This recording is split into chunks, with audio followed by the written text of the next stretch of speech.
we at right now, man. The last segment, man, we need to get into is Sports. I don't really got too much to say about sports.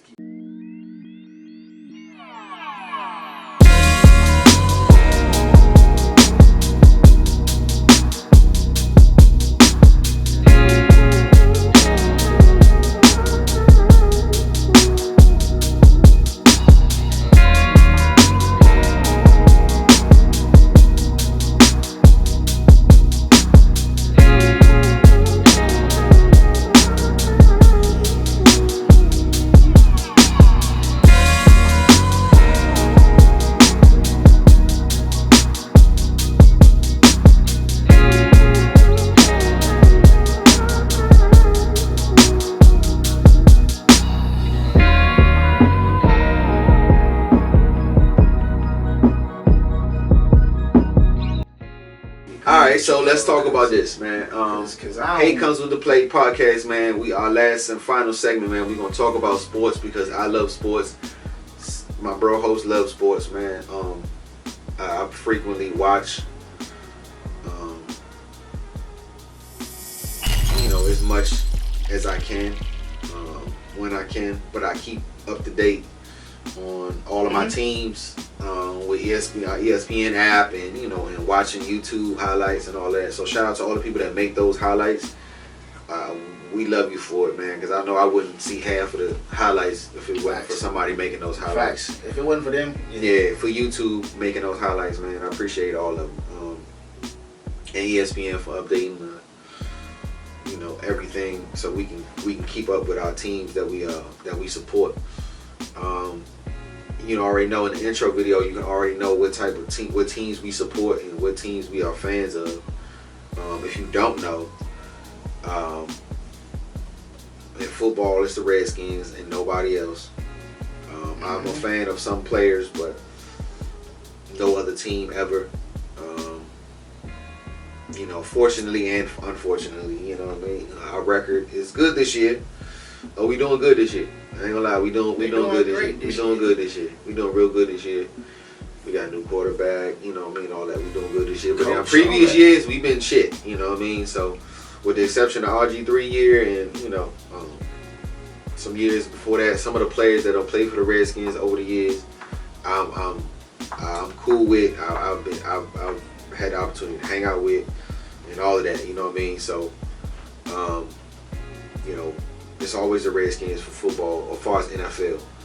College, hey man, I love Deion Sanders. I'm a huge fan of Deion Sanders. Yeah. So wherever he go, I'm repping them. So shout out to Colorado. They doing excellent this year so far. Phenomenal. You know what I mean? They doing excellent this year so far.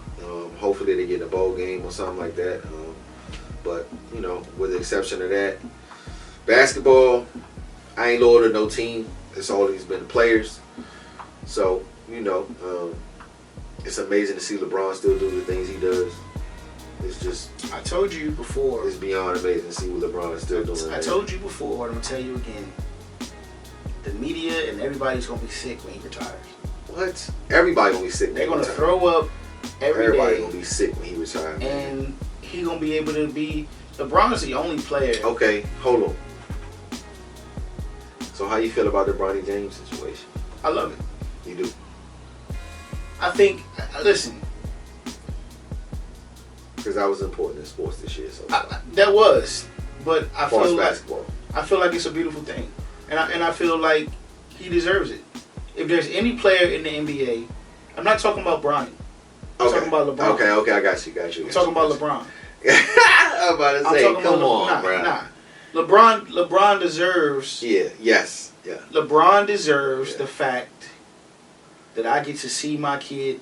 Look, I'm not worried about his talent. This is about me as a father. Mm-hmm.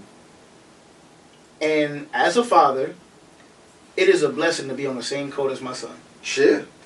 That's crazy. And I'm good, and I'm still LeBron James. I'm still as good. Yeah. I may not be as great as I used to be 10 years ago. Yeah. But I'm still giving people 30. That nigga still getting triple doubles. I'm sorry. My bad. I didn't know that was a bad thing. I'm sorry I'm not giving people 60 anymore. My bad. I didn't, my bad. Man. But I'm still giving people 30. And we know Tate my brother Tate, he gonna talk about Bron, and I got other family members that love LeBron James, man, and I got love for Bron, man. So you know what I mean. I'm a more of a fan than of other players, but I've always respected LeBron. Always got love for LeBron, man. What he's brought to the game is undeniable. Yeah, what he stands for and what he has done. Yeah. Look, not just for himself. Look at what he's done for other players, other coaches, other cities, other league. Man, everybody. He done got them paid, and it need to be more people. I ain't trying to say you got like be a hoe and talk about how good he is, but as a man, hey, thank that man for being put you in a position to get some money, dog. Like for real, for real. For sure. So with the situation with Bronny James, man, I love it for him. I hope he get to play with Bryce. Yeah. I hope he get to retire. That'd be fire. Play with Bryce. And bow out, man. Like you ain't, man, whatever, man. I'm for it. Yeah. I ain't saying Bronny. I'm for the situation as well. I'm for it. I mean, I think not everybody, but I think it was a great situation just for it to happen. But I mean, as far as his son, now if you asking me, do his son deserve to play in the NBA? No, because he not taking the route. Look at the route. He not ready. Look at the route that he taking and look at the route that Cayenne is taking. Yeah. Now Carmelo is smart enough to know, hey, look, don't let that stuff get to your head. Mm-hmm. I'm still your father. You ain't ready for this league yet. Do the right things. You're not gonna go from high school. Let's go to college. Yeah. Plus, now it's mandatory. Learn the game. Shit, you know. Learn the game. Paid in college now. For your likeness. That's good. That's good. But that's crazy fire. But do I think Bronny is good enough to be in the league? No. Mm-hmm. Do I think he will develop over time? Yes. Mm-hmm. Just like everybody else. Yeah. With experience comes experience. Experience breeds experience. Yeah. He need to be in them games. He need to be on the floor. Yeah. So with time he'll get better. Mm-hmm. The only reason why so much pressure is because who his father is. Oh yeah. It's a lot of pressure on him. That's it. I think I don't know, man. I think the kid has a lot more to prove, and I think that it takes a level of drive to be where he's going to get criticism. He's going to get scrutiny no matter what, just because he's Bron's son. Mm-hmm. And some people love Bron, some people hate Bron. You know what I mean? So they gonna hate everything he do. They gonna hate everything he represent. They gonna hate that he's able to play with his son and make history like that, and for the Lakers. You know what I mean? So I get there's gonna be people that has their opinions about it and feelings about it. It's a dope thing. I think it's really dope. However, I do think from a father's perspective, I think it's awesome, right? Yeah. And from a fan of basketball and a fan of LeBron, I think it's awesome. But as a competitor, no, I don't think so. I don't think that kid earned his way to be in the NBA. I think it was it's a lot more kids that got a lot more talent and they're a lot better at his age that deserve that spot. However, do I think he can be worthy of that spot?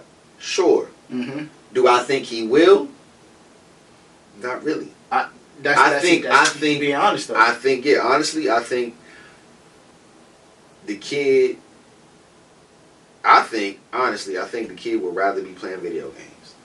Yeah. He'd rather be playing Call of Duty right now. He'd rather be playing Call of Duty, and without all the pressure of people watching him play a game that he loves to play, that he's been around since he was born. But they're going to make him feel like he's not in love with the game anymore. I'm sure he loves to play the game like we do, right? And you get the opportunity to play for the Lakers, it's crazy, and play with your dad is even crazier. However, most players that are trying to make it into the league are trying to make it out of a situation to take care of their families. Facts. That's what I'm about to get or to make a better life for themselves or their family, right? He don't have to do that. That's why I was about to ask you, do you remember when the players that we love watching had something to fight for? Yeah. Had something to play for? Yeah, for sure. You seen it on the court? Yeah, you see it. Your Allen Iversons, your Kobe's, your T-Macs, your Vinces, your Steve Francis, all of them, man. All of them had something to really prove, play for. Like, they had something. They was out to prove something. You know, even if they didn't come from such, even just his father, for example. His father came from a different type of background. You know what I mean? His different living circumstances. With not only his size, but his competitive nature and where he grew up at and what he was trying to achieve had a driving factor. And I don't think the youngin got that drive. Because the difference between the generation of basketball that we're watching now versus the generation of basketball that we grew up on, that we loved the most, is because basketball was all they had to outlet. And they loved it that much. It was the only thing that they had to use to prove. They wanted to prove to the world how good they was. Mm-hmm. This generation really don't want to prove to the world how much they love the game. Yeah. They just know that if I get highlights. If I just want to get highlights. It. Yeah. They don't love the game like the players that we grew up with love the game. And honestly, they're not as good as the people we used to watch. They have more moves. Yeah, some of them.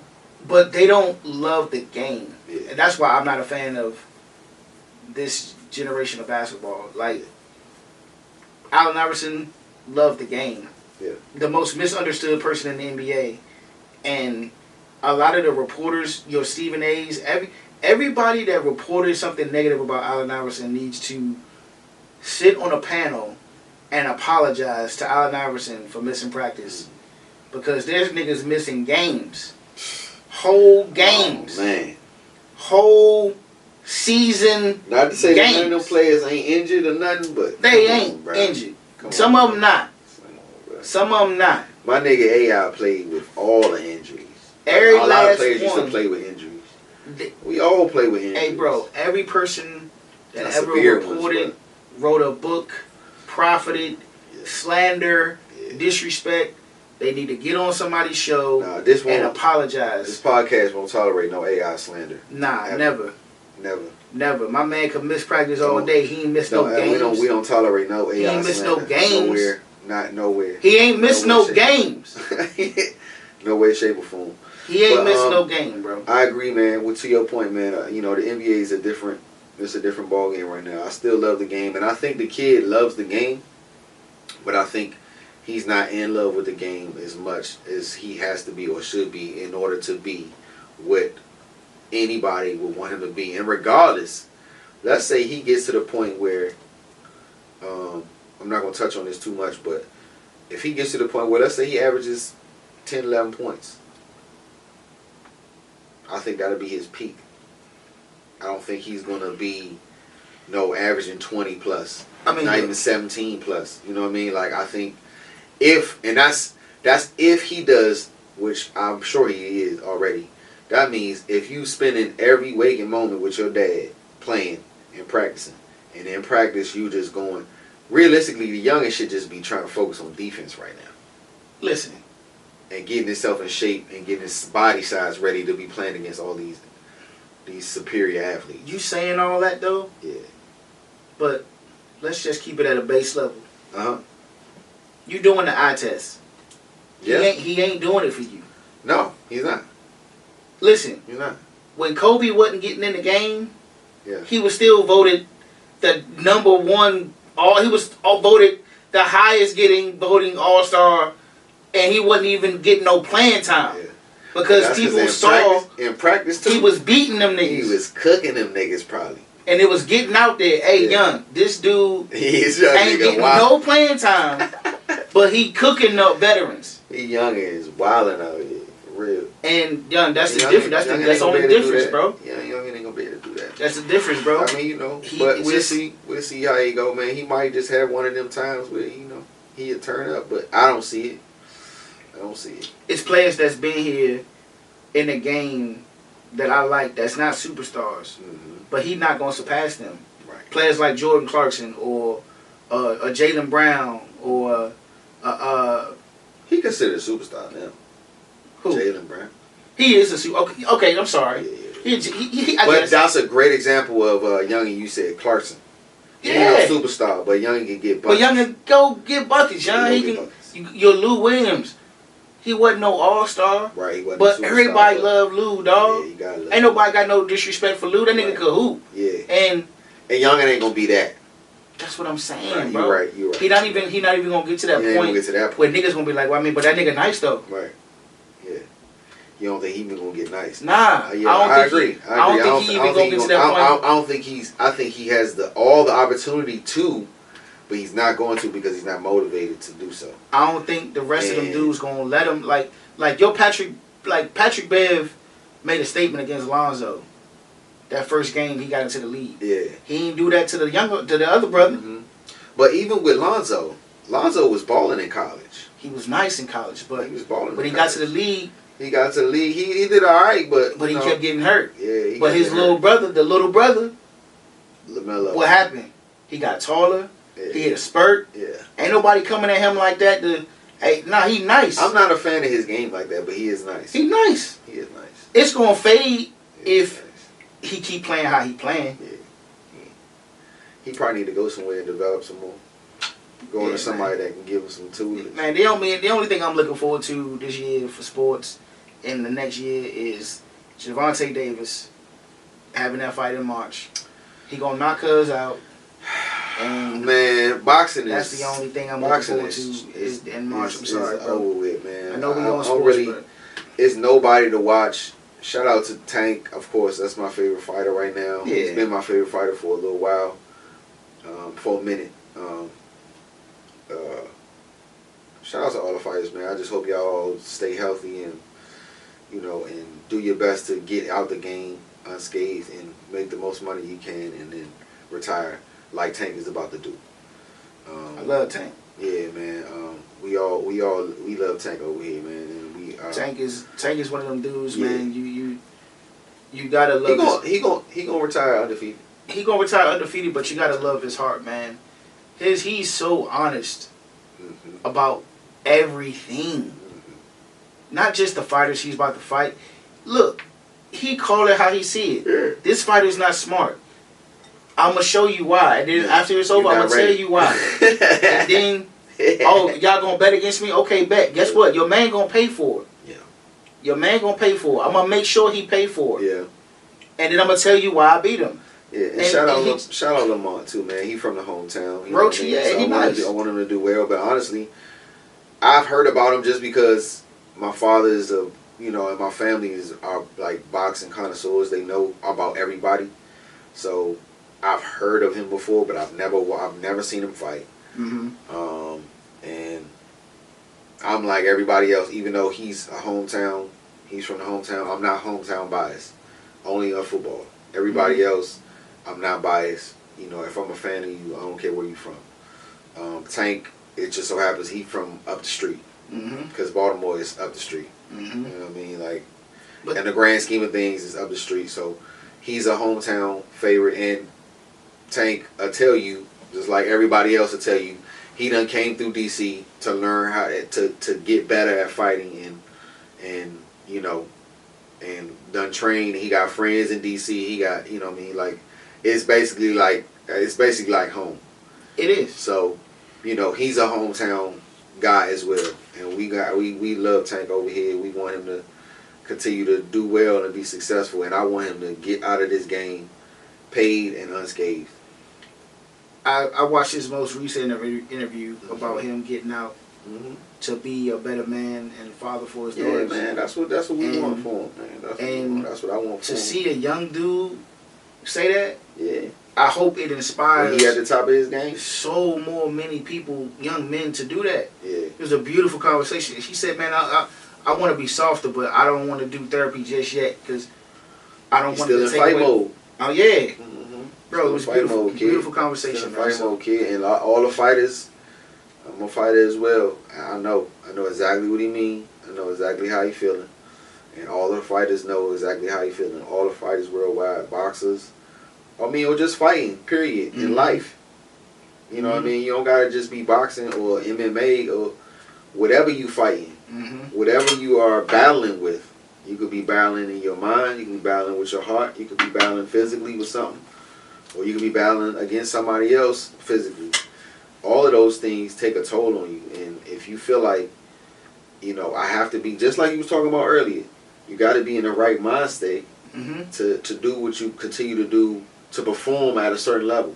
Yeah. Tank is talking about the same thing, where he has to be at a certain mental capacity to perform in what his profession is. And if he's not, if he's taking therapy and he's spending, that time unpacking a lot and being a lot more vulnerable, he can't be a killer in there. Nah, because mentally he might not be there. He gonna be gone. And he not gonna be all the way there. And somebody gonna try to take him out when he mentally vulnerable. And I get why he's saying that I can't be vulnerable mentally right now.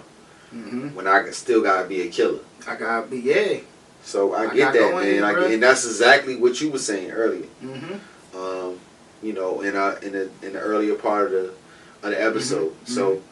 Yeah, man, and that's a part of sports, man. Boxing is a sport, you know what I mean? So shout out to Tank, man. What about, how'd you feel about the Tyson and I feel like this. I feel like the world was robbed from seeing what Tyson could really do. Yeah. And I don't like that. Do you think it was fixed? Yeah. I think it was elements of it that I didn't see it. I didn't watch it. I didn't watch it. I didn't want to watch it. I didn't want to watch it, but just because it was too much, I felt like it was just too much play behind it. And I feel like when you're a fighter, I don't like you. I'm not sitting down and doing all these interviews. I'm not doing all these talking with you. If I am, I'm going to be. And I'm talking crazy. Yeah, dog. And it's like, yo, like, that dude know he can't beat Tyson for real. It's Mike Tyson, bro. And I think Tyson was limited in his ferocity of what he could do. I think he was told that Mike, man, I hate to watch our people go out like this, man. Mike needed that money, man. Yeah, he did. You know what I'm saying? Yeah, so, hey, Mike, if you used to knocking people out one round, well, look, guess what? You want this money? You need to lose. You're gonna lose to this kid, and you can't knock him out. And if you do anything that this kid ain't used to, get that money. You ain't even getting no money. You wasted your time for training for the last 6 months. Wow. And it's come on, man. You're not the only one with that opinion. Right? Come on, a lot of people say the same thing. Come on, man. It's Mike Tyson, bro. I didn't want to see Mike. I know he's old, bro. He doesn't have everything there anymore.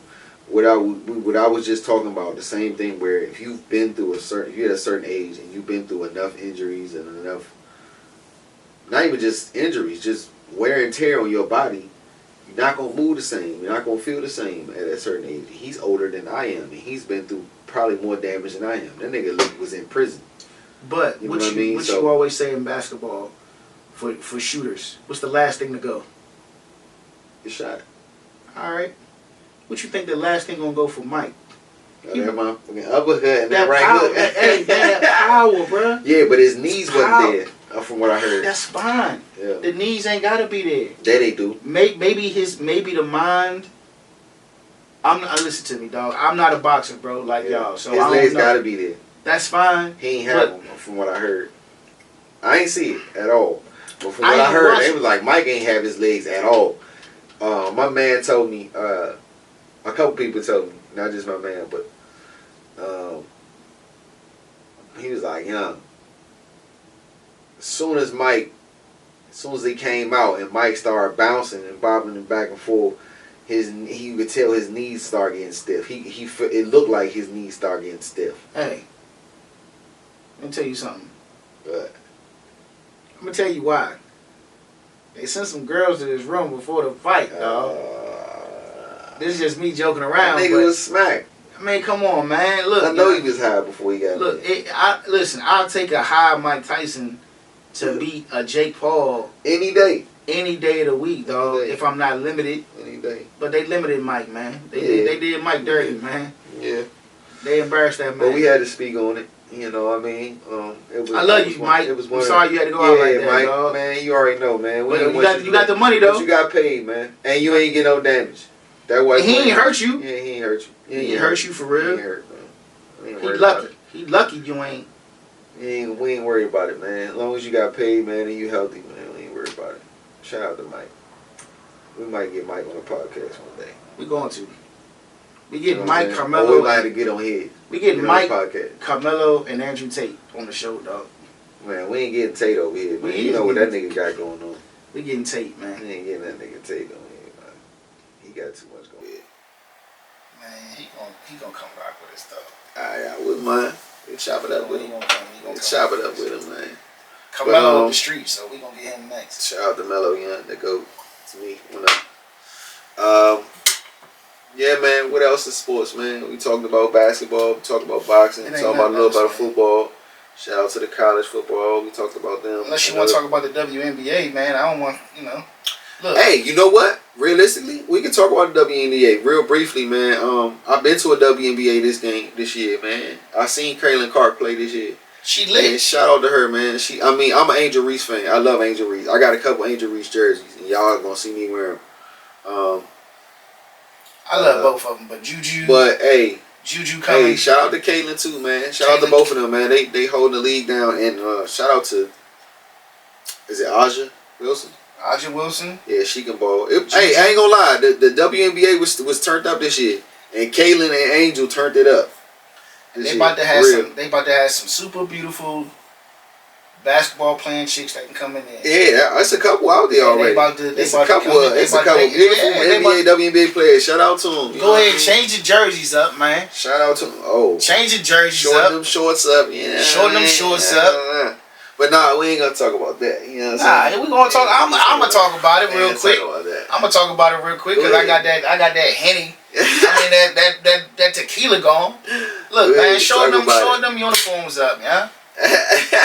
Short them uniforms up real quick. But yeah, the WNBA was lit this year. They was balling, I was tuned in a little bit. You know what I mean? Angel Reese. I seen some games. I watched it. Some of the finals.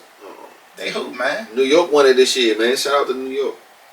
Yeah, New York. The WNBA team, they finally got them a ship. I mean, the Knicks. Y'all ain't gonna never get one. Nah. But, at least the girls won one. Right. Suckers.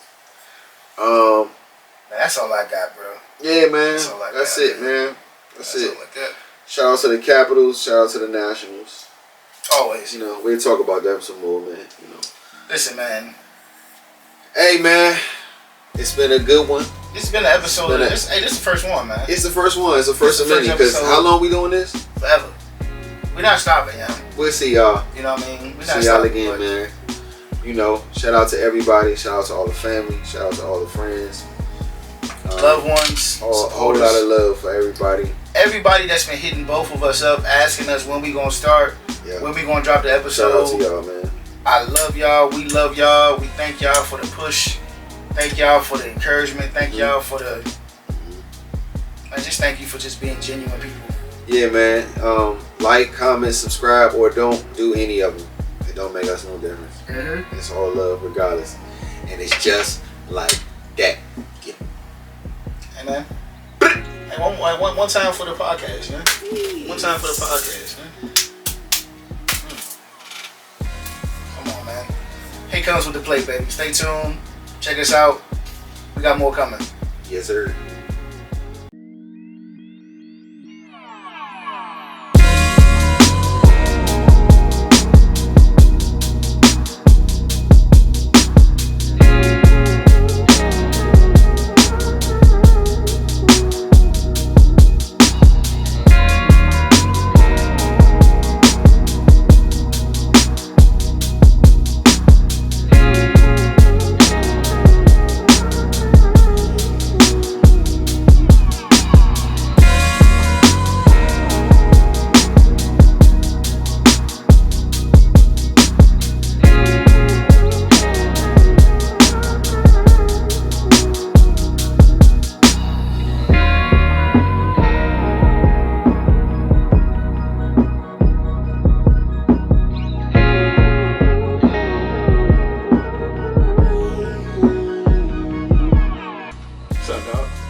I'm your bro host, one of your bro hosts. I go by the name of Dane, aka Dane Biggs. Find me on Instagram. It's the only social platform I'm on, at King Couillionaire. To my left, the other bro host, the mastermind behind it all. I call him Stark, Stephen A. Stark. What's up, Steve? What's up, dog? You good? I'm good, man. Y'all know where y'all can find me at, man. Hate Comes With The Plate, man. And, you know, King Styles, man, on Instagram, man. Check us out. You already know what it is. Long time coming, but we here. For sure. What's up, man? What's up, dog? Hey, young. Episode 1?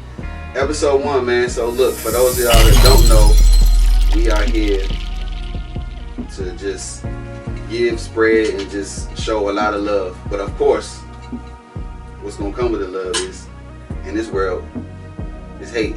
And hate comes with the plate. And it's the podcast. So, you know, we here, man. We made it, dog. We made it. A lot of people ain't make it, but, you know, man, we grateful, we thankful. Yeah, just excited to get it started. Anybody that's trying to start something or trying to do something, just kick it off, man. Just go for it. It's December 2024. A lot of people haven't made it to this point in their lives, and just this year or whatever. So,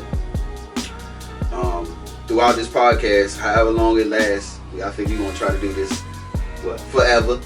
So, we're gonna see however long it go. But throughout it, every episode we're gonna break it up into 4 segments. It's gonna be a 4 episode, but it's gonna be 4 segments, and they're gonna all be, you know, have their own importance. So to start it off, the first segment we're gonna get into, I think we could get into entertainment.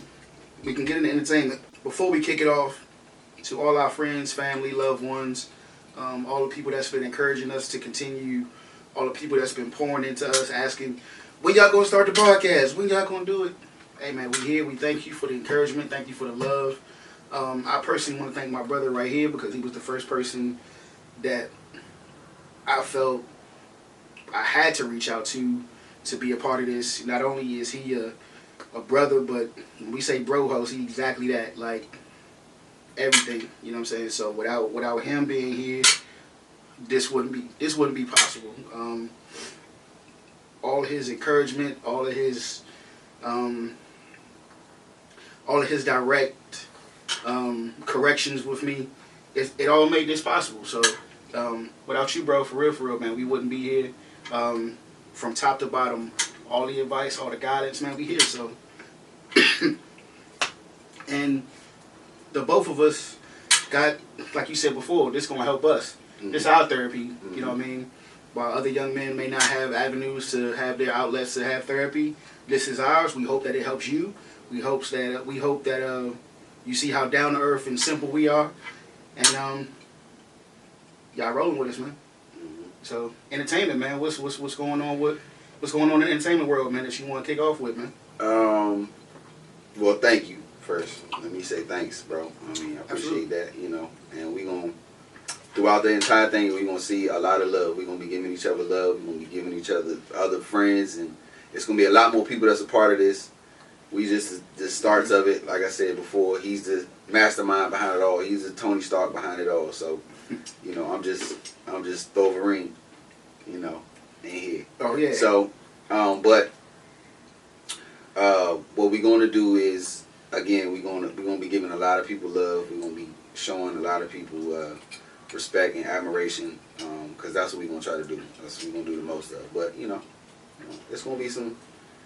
You know, it's gonna be a lot in there, but we gonna get to that. So, yeah, for sure. Yeah. To start it off, mm-hmm.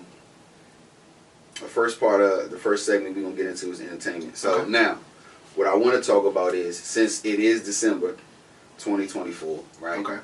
Shout out to everybody that's watching. Shout out to everybody that's here.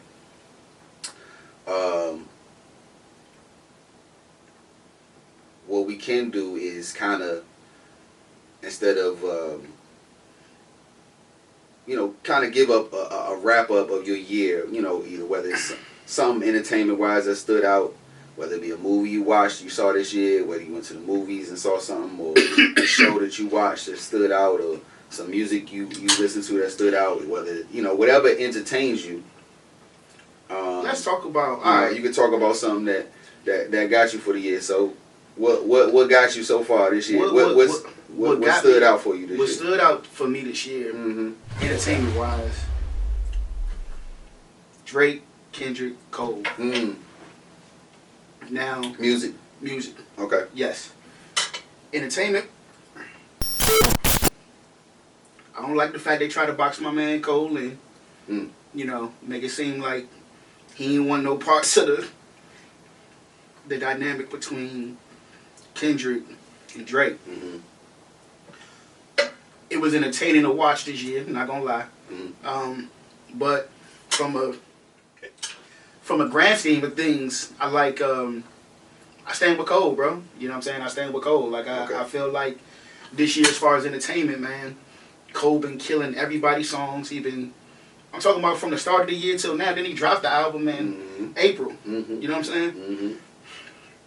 Ain't nobody killed 24 like Cole did this year. So musically, you saying? I mean, of course, everybody. That's like the biggest thing in music right now is the Drake and Kendrick beat, right? Right. But I think that's never gonna get oversaturated because people are gonna be talking about that for the next 20, 30 years or whatever, however long everything is going on. That music beef kind of overshadowed everything, right? So I get that. But you saying Cole stood out to you this year? To me. This year, as far as musically. Not only as far as music, his message behind what he did. Why he didn't go at Kendrick. Why he didn't go at Drake. Why he didn't. I don't count that 7-minute drill, John. You don't count it? I mean, he took it back, yeah. He took it back. We can't discount it because he took it back. He ain't mean it from his heart though. He ain't mean it from his heart. Though. You know what I'm saying? Like it's different now. It's different if he would have meant it. If he'd have pulled some Tupac, I mean, I think hit him up. I think he meant it. I think he meant it at the time. That's why he took it back. If it was nothing like just it's all good, bro. You all right? It's a little shot. I mean, I'll bust your ass real quick. But how many? You all right? Thank you. How many of us? He took it back because he felt like it's about to get wild. It's about to get crazy. If I continue, and I don't want to get in there. And I don't. He was already in it though. That's my man though. He was already in it. That's my man though. Yeah, he was already in it. Both them my man. Yeah. Both them my man. Both them my man. It's a mutual respect and it's a friendship that nobody, just a diss track. Cole didn't go nowhere in that diss track where nobody else would go. It's not like he went personal. That's why I said. Yeah. He should have left it out. That's why I said I don't count it. He ain't really go at Kendrick for real. It wasn't no. Yeah, I mean it's about rap, so he went at him about rap. That's why he should have left it out. I get why people say he should have left it out. I agree. Just let it be. I mean, it's still on. You can still get it if you buy the album. I bought the album, and 7-minute drill was on it. I bought the album too. Yeah, and 7-minute drill is on it. I can listen to it, but it's just like But what I'm saying is, he should have left it alone. He should have left it alone. Yeah. Okay, so you agree. But him apologizing. You understand why he apologized. It made me respect him more as a man. Just because it's not about the industry stuff. Right. And he wasn't really worried about his image at the time. Even though with a lot of the masses. That's respectful. With the masses, oh man, they had something to say. Oh yeah. People gonna have something to say because they want to see the blood. They want to see the carnage. They don't want to care if you friends or not. They want to see the matchup. But for me personally, looking at the courage that it took, I just think it took a lot of courage. Yeah, to say, look, man, I'm gonna retract this. I don't even want. And even he put it out there. If you got something to say, hey bro, it's all good. I stick my chin out. I take one. I take one. I respect it. I respect it. No question. That's how you know somebody sorry or remorseful. Sure. You ain't even deserve that, bro. But if you feeling any kind of way, and you want to go ahead and slide one, it's all right. I'll be all right. You still my man. I know how you feel. If you feel some kind of if you feel any kind of way, like it's all right. Yeah. I take one. Respectfully. this year, that was entertaining for me because, and even for Kendrick and Drake, I like them both. I still love them both. I don't. Yeah, you're not picking a side. Nah. It's good competition. Yeah, it was good competition. And I think, like I told you before, we talked about it over the phone. I think them dudes are still friends. I think they just decided one day, hey, look, young, if we all still at the top of the rap game, young, we just. You think Drake and Kendrick friends? I don't think they enemies for real. Yeah, that's fair. That's a good way to put it. Yeah. They not enemies. Well, I don't know. Drake kind of sensitive. See, he might look at Kendrick like, nigga, you a op now. Kendrick might be like, dog, chill out, like you said. Yeah. Like, bruh, like it wasn't that It's serious. too late now. It's too late though. I think once you mention Kendrick is married and Kendrick has children. Right. And a wife is off limits, bro. You can make this about rap. Kendrick said, keep it about rap. We don't gotta go there. I'm with you. And Drake, unfortunately, cannot make it about nothing else. Because if he makes it about rap, I feel like 90%, 95% of people are going to say, Drake, you'll get your ass whipped. Yeah. You can't out-rap this kid. You're not going to rap better than this dude. No, so, do what you do, right? Nobody's saying not do what you do. Nobody's saying that you are not a great... Drake is clearly one of the greatest artists of all time. But battle rap is just... But when you rapping, we talking about this rap shit. Yeah. Bro, you not messing with that kid right there. And you not messing with Cole. Nah. Right? Nah. So we know this. Yeah. But if you're gonna step into that fire, Kendrick baited you. You gonna step into it. Just know, don't take it personal. Just rap. It ain't gonna go out in the street. Ain't nobody gonna get hurt behind this. You say don't take it personal, right? Yeah.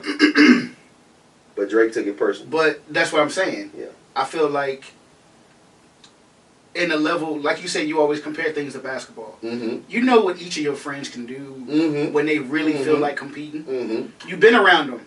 Yeah, it's a competitive thing. You're not trying to lose. We could be brothers. We are brothers. Yeah. But we on this court, I'm trying to bust your ass. So you know what your friends can and cannot do. True.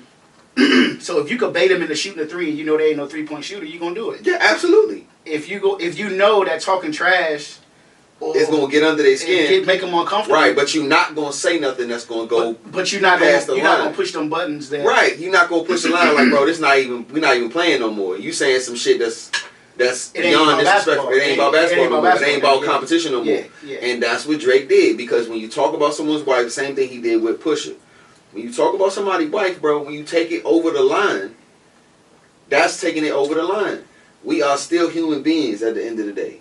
Right. You can't push that line for entertainment. I think you can't push that line for just the sake of competitive competition. It's like if we on the basketball court, Kobe is going to go at Mike, but he's not about to elbow him or twist his ankle or try to break his arm. Mm-hmm. That's not you going beyond the level of competition now. Just try to score on me, and I'm gonna try to lock you up, but I'm not finna try to break your arm. That's true. Drake teeters that line when you battling somebody or you getting into somebody. Same thing with it. Whether it comes to jokes, whether it comes to sports, whether it comes to rapping. When you in that competitive field, as men, we competing. There are lines you don't cross. You know, because if somebody crossed that line with you, you know. It's like, bro, nah, you crossed the line. And Drake crossed the line. When he crossed the line with Pusha, that's why he lost. Yeah. He lost because he crossed the line. Mm-hmm. Pusha was like, okay, now the gloves is off. If you pushing that line, okay, now the gloves is off. I'm going to give you something back you're not prepared for. He lost. He stepped out there with Kendrick. Kendrick said, man, just keep it rap. He was on Future's song. Mm-hmm. He gave him some bars, a couple bars. That was fire. Mm-hmm. He didn't talk about his family. He didn't talk about his children. He didn't talk about none of that. It's straight rap. Mm-hmm. Y'all think y'all the big three? Nah, nigga, it's just big me. Yeah. That line rap. That line alone was legendary. Keep it rap. Keep it rap. And Drake didn't keep it rap. So now that they didn't, now that they ain't keep it rap, and they at where they at right now. I mean, it's still rap. It's just now the punches is below the belt. Now it's all holds bar. It ain't no holds bar. Now I can elbow you. I can MMA you now. Now it's if we out in the street and it's not a friendly fade no more. It's not a I'm a knock you down and I'm gonna leave you alone because I don't want you to get hurt. Now it's I'm gonna stand over top of you. I'm gonna stand over. Now I'm gonna kick you in your mouth. Now that I knock you out, I'm gonna kick you in your head. I'm gonna stomp you out a little bit. I'm putting your mouth on the pavement. I'm knocking your teeth out. Now I'm gonna stomp you out. I'm gonna get my sneakers dirty. Now, because you mentioned my wife. Now we gotta do that. And it ain't to the point where it's in the street. Like I feel like if they see each other, they're not gonna fake. They're not gonna run no fake. Now Kendrick might. I was about to say he might feel something. Kendrick is from a different element of life. He's from a different part of. He's different. Or yeah. Or even if he don't run a fade. Yeah. If he goes smack at him. Mm-hmm. Hey bro. Hey look. I don't care about your entourage being with you. Don't you ever talk about my wife again. Some dudes is like that, bro. What you think Drake gonna do? Nothing. If he respect Kendrick, if he I realize think it's beyond that. If now. he realize, I don't think Drake gonna do nothing though. Like they not gonna do nothing physical. That's what's so great about it. That's what's so epic about it is this only stayed on wax. Yeah, but ain't nobody get hurt. But when you realize you out of line, yeah, and you did something to hurt a friend, yeah, you ain't going.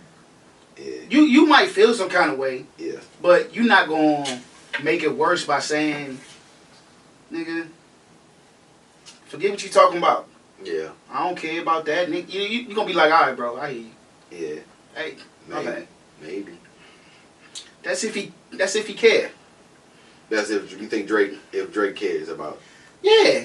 Cole clearly care. Of course, because I think Cole and Kendrick are close. They like this. Yeah, they close. They like that. They close. I've been on tracks with you before, dog. Where They've been on shit together like way before all of this. The joint with Big Crit. One for the money, two for the show. And you know what? It's crazy. People have been putting them together, and they haven't been. They could easily be on each other's shit, but they just won't. They've been features on everybody else's song. Yeah, because that joint, Khaled put that together. They weren't together in the studio and said, "Look, I know you laying a verse for this. I'm laying a verse for this." I think Khaled was like, "Hey, Cole, I want you on this. Mm-hmm. Kendrick, I want you on this. Mm-hmm. Craig, I want you on this." Which is Khaled. Shout out to you for putting that trio together. The trio that we never even thought we needed. Great track, and all three of them. Outstanding. All three of them. Outstanding. I love it, even though it's old, but I love it. Jeezy. But Jeezy been doing that. Mm-hmm. Jeezy been doing that. Mm-hmm. Jeezy been able to. All right, I got a relationship with you. I'm gonna send you this, and I got a relationship with you. I'm gonna send you this. Mm-hmm. And I know niggas been wanting them together. When he put Jay and Andre 3000 on the same jump, nigga. The I Do joint? Yes. Hey, look, I'm gonna keep it great. And I know that both of them didn't know they was gonna be on the track with each other. Look, I think Andre Jay still killed the joint. Don't get me wrong, but Andre's swag on that joint was. Andre is just young. Niggas. I don't even want to talk about him. Baby, I'm here. Save it, I'm here. He's in my top 3. So let's just leave your top 3. Yeah. Let's just leave that where it is. But okay. All right. So let's segue. That's that. No, but hold on. Segue is. That's what I think was entertainment for 2024. Okay, right. What do you think was entertainment for 2024? I gotta hear your perspective now. Okay. Music, of course. Mm-hmm. Like that's my first form of entertainment. Okay. Music is something I listen to constantly, even when I can't watch a movie or watch a show or go to the movies or whatever the case may be. I'm listening to music pretty much 24/7. Goodness gracious. Like it's only a couple hours out of the week I'm not listening to music. I'm always listening to music. Like right now, like I was listening to music on the way here. You know what I mean? So we talking about music.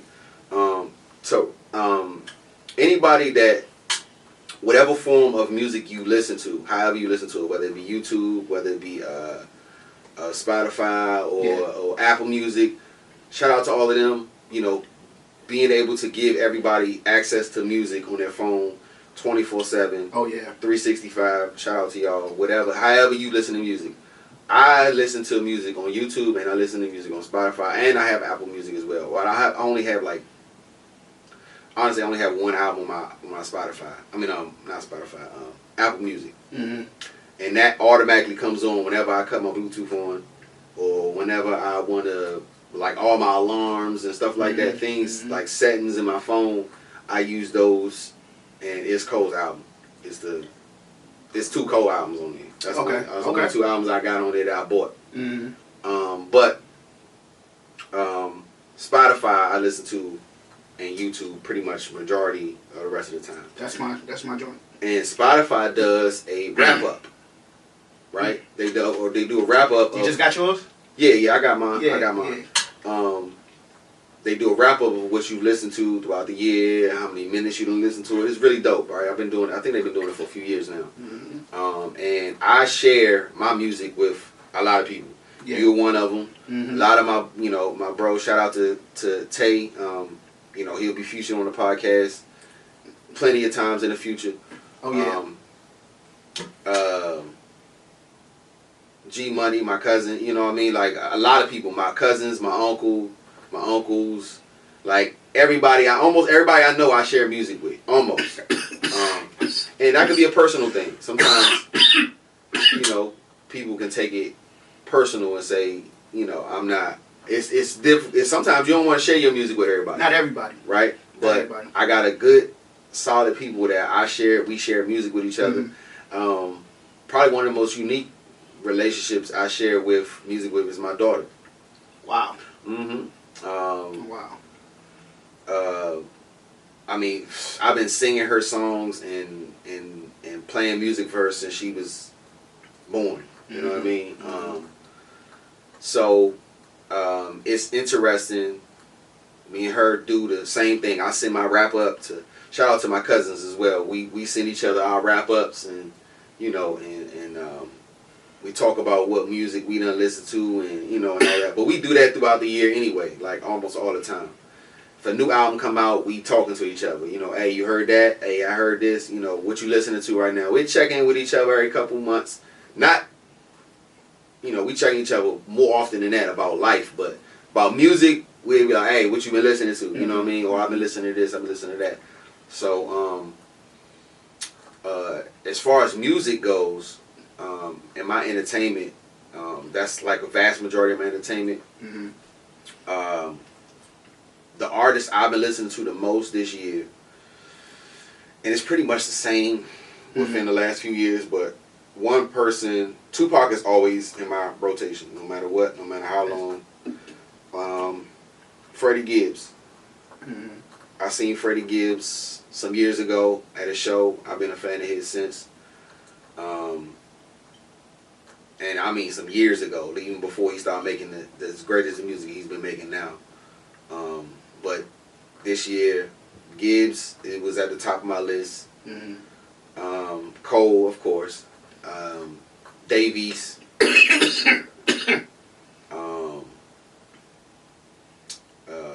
Kendrick.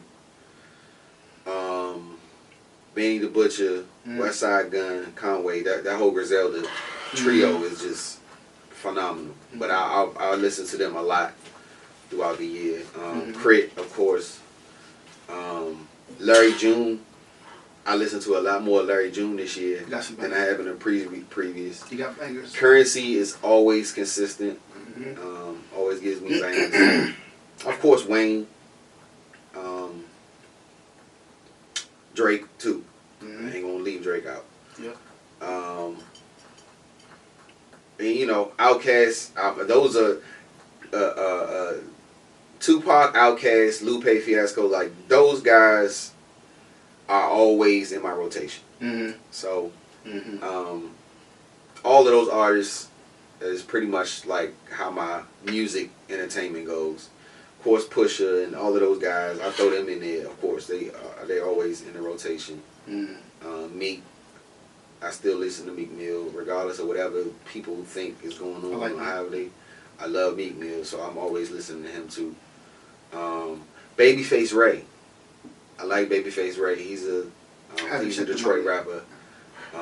I like him too. I've been listening to some of his stuff, but there's just a few artists. But I listen to a lot of rock music and a lot of oldies.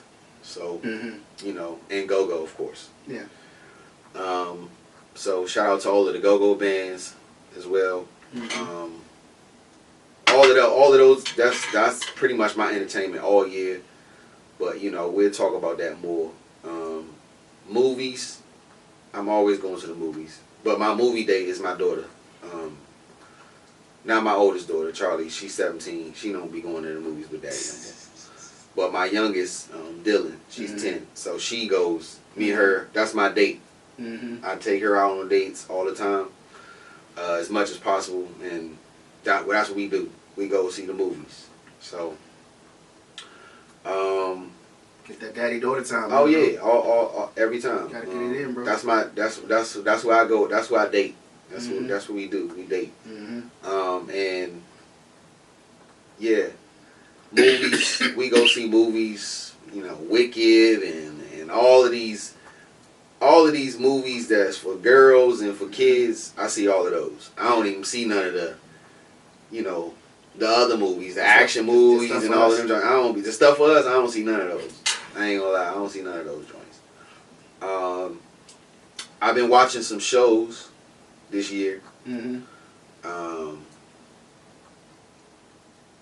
like Peaky Blinders. I haven't seen it. Don't even know what it is. Shout out to my nigga.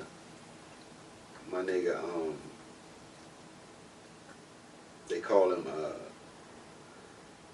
shit. Damn, I had his name in my head too. That was my man.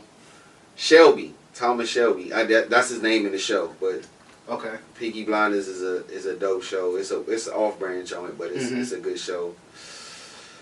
Ted Lasso. I finished all of that. I rewatched The Sopranos this year. Really? Yeah. You went back old school. Yeah, I went back. You went back old school. Yeah, man. yeah. Sopranos is a legendary show, dog. Yeah, it is. It is, man. Johnny got some. It is, man. Some legendary scenes in it. Yeah, that's for the most part. You know what I mean? We'll talk about some more, but for the most part, that's where I'm at with entertainment this year. I feel you. So let me add to your show collection real quick if you want shows. I'm gonna give you a few of them right now. I'm gonna give you 3 that I think you need to check out, and I think that if you check them all out, you'll be a fan. Okay. The first one, Citadel. Okay. What's that on? It's on. I watch it on Amazon. Okay. I don't know Amazon Prime. Yeah. I don't know what. Shout out to Amazon. Shout out to Amazon Prime, man. They got some real sick shows. Y'all got some real. Whatever y'all be charging. For real. Citadel. Citadel is one of them shows. You're gonna try to follow it. You're gonna think you're following it, and you're gonna be wrong all the way to the end. Okay. Great show. Action. If you're into the fighting and shooting and espionage and all that other type of stuff. Okay. Real good show to watch. Okay. The next one, The Old Man, with Jeff Bridges. I seen. Bro. I didn't see it, but I seen a little preview of the joint. For you being a man that has a daughter. Yeah. It's one of those shows just like Taken. I heard that. It's gonna touch you differently because you have daughters. Yeah, yeah. I feel like if you're a father out there. Shout out to all you fathers out there, man. To all my single fathers, married fathers. Shout out to my father. Both my fathers. I got 2 fathers, man. I'm thankfully and blessed to have 2 fathers. So shout out to y'all. Shout out to my pops too, man. Yes, Love sir. you, pops. Yeah.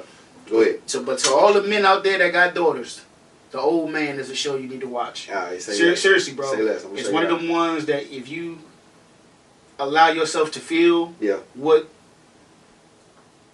the scenes they show, you're gonna be like, I can see that. Yeah. I can see why he. Say less. And the last one. Okay. Lioness. Oh, I heard about that. Zoe Saldana. Zoe, yeah. Little Colombiana. Yeah, Little Colombiana. Yeah, hey, bro. When I tell you the team they got on the Lioness, they got Morgan Freeman in that joint. Oh, wow, for real? They got Morgan Freeman in that joint, okay. dog. Nicole Kidman. Okay. The dude that played in the unit, one of the main stars. He was one of the main guys in the unit. Mm-hmm. I mean, not the unit. I'm sorry. Jack Ryan. Okay. If you're a fan of Jack Ryan, you know who I'm talking about. Yeah. Bro, the show, they got 2 seasons, 8 episodes apiece. You're gonna be hooked. Zoe is different. She a different person in this joint, bro. Mm-hmm. Like you ain't never seen her play a role like this, and she be beasting, dog. Like, and it's her job to put together like a team. Yeah.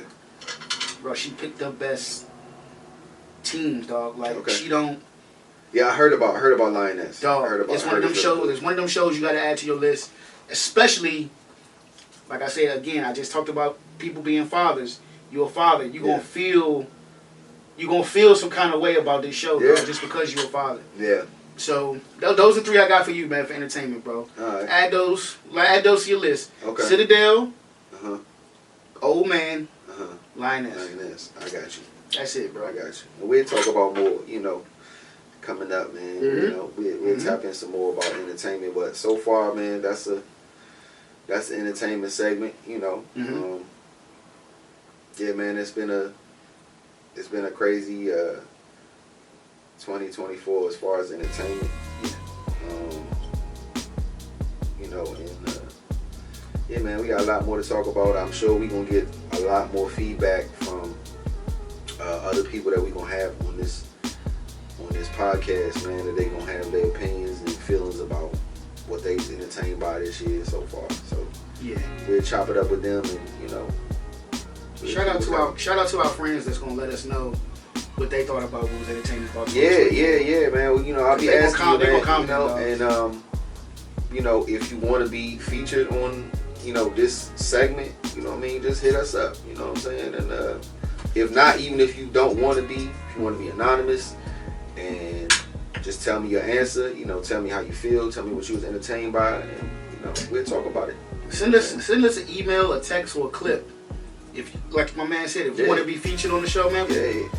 A lot of y'all that know us already know we gonna have y'all on the show. Absolutely, anyway. Y'all gonna be on anyway. Y'all gonna be on here anyway. So why not go ahead and send us a text? Send us some. Go ahead, send us a video. Send us a clip. Yeah. So we can piggyback off of how y'all feel about 2024. Yeah, absolutely. And we can sit in here and talk about it amongst each other. You know what I'm saying? Yeah. And then when we have you on, it ain't gonna be like you never left. You know what I'm saying? You're right here with us. Yeah. Now you're in the studio with us. Yeah. You know what I'm saying? Yeah. And anybody that's featured, we got something for you.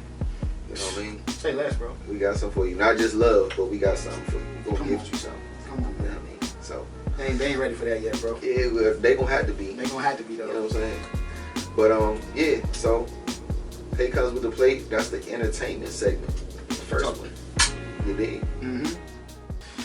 Hey Comes with the Plate podcast. We are back. Right now we're gonna get into this mental health and physical health segment. So let it be known that, again, this is a very important part of everybody's lives. And we're not just men. We are men, of course, but this is not just a part or a segment for men. We can only speak from our perspectives, how we feel, what we think, and what we've been through in our own experiences. And we do understand now how important mental health and physical health is to our livelihood, to your livelihood, to our family's livelihood. It's a very important part of survival. It's a huge part of survival. It's probably the most important part of survival is your mental and physical health. So, speaking of physical health, that's a good drink down. That's a good drink down. Again, man, I'm gonna start this off by saying, since this is the first episode, thank you. Anybody that's watching, anybody that's looking, that's both. Watching and looking, that's the same thing. Watching and listening. To all the ladies, all the gentlemen, all the animals, because I have very animalistic tendencies. I think we all do. And you have pets. I got cats. If you have any animals in your life or around, if you put this on, more than likely, if they hear these voices, they're going to pay attention. Whether you have cats, whether you have dogs, whether you have lions, tigers, bears, or any reptiles around. I mean, I feel like they're gonna tune in if you let them.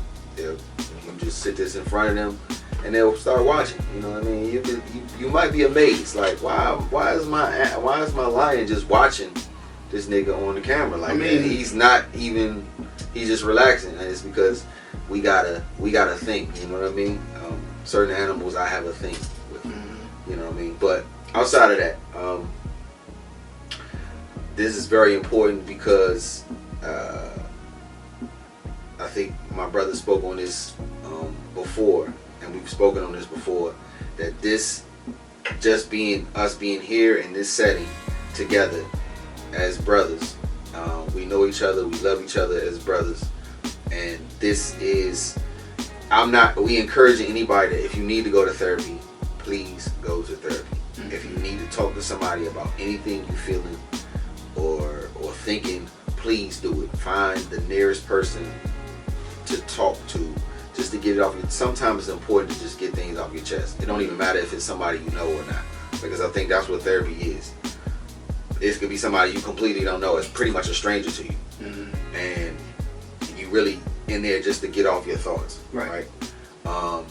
And that's what this is. A part of what this is therapy for both of us. For me personally, it is because I get to sit here and just be in a comfortable setting with my brother, have a drink, and just talk, you know, about things I feel, things I think, my experiences. And that's all this is. It's pretty much a huge therapy session. I know a lot of people's other podcasts and other things we watch, it's therapeutic. It can be therapeutic, and they get information from it, they get advice from it, or they just get the vent on it. You know what I mean? So this is a part of what this is. It's a huge part of what this is. It's a part of how it started out, and this is what we're going to always continue to do. And so we're going to continue to push how important your mental and your physical health is. I think another thing to piggyback off what my brother's talking about too, it's good to always be in a safe environment.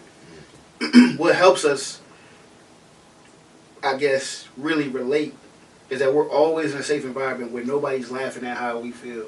If you're around people and you're sharing your story and how you feel with people and they laughing at, get away from them. That's not healthy. You need to be around some people who hear your heart about the things you're going through. Not saying you can't joke while you're sharing what you're going through, but you know the difference between laughing with you and laughing at you. I prefer to be around my brothers that's going to laugh with me. And if you're laughing at me, it's because I either telling you a joke or something like that I did to myself that I find is funny.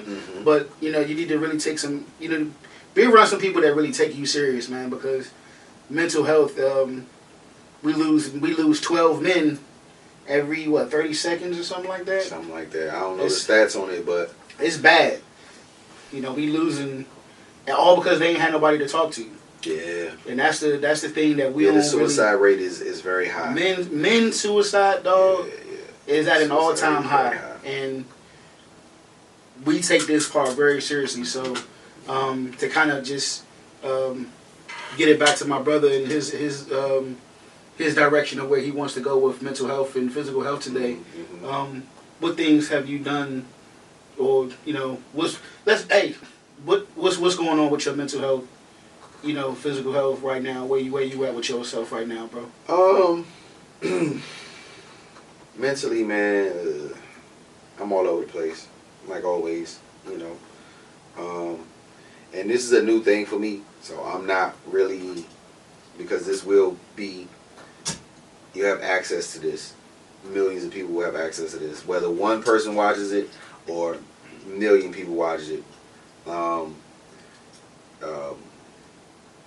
I want to let people know that, because this is a part of it for me is not feeling alone in what I think and what I feel.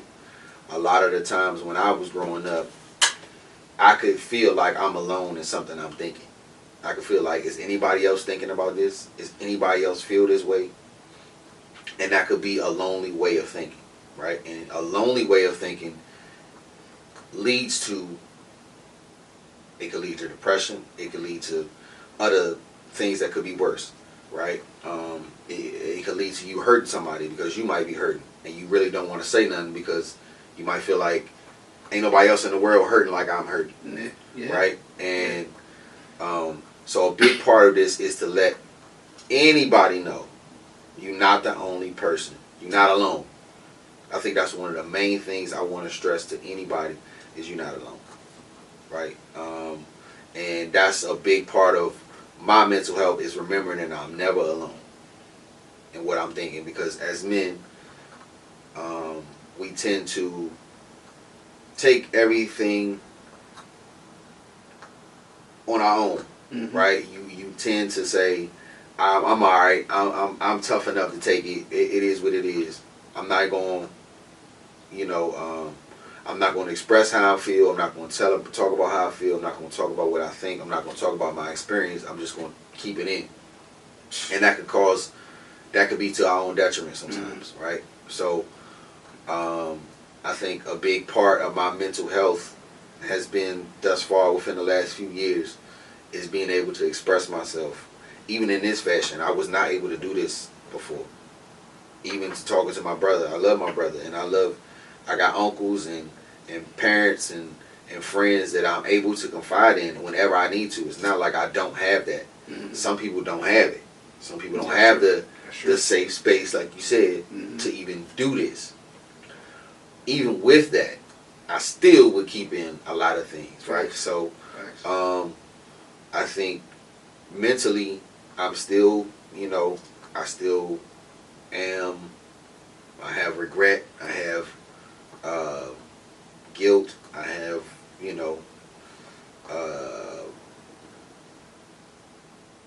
things that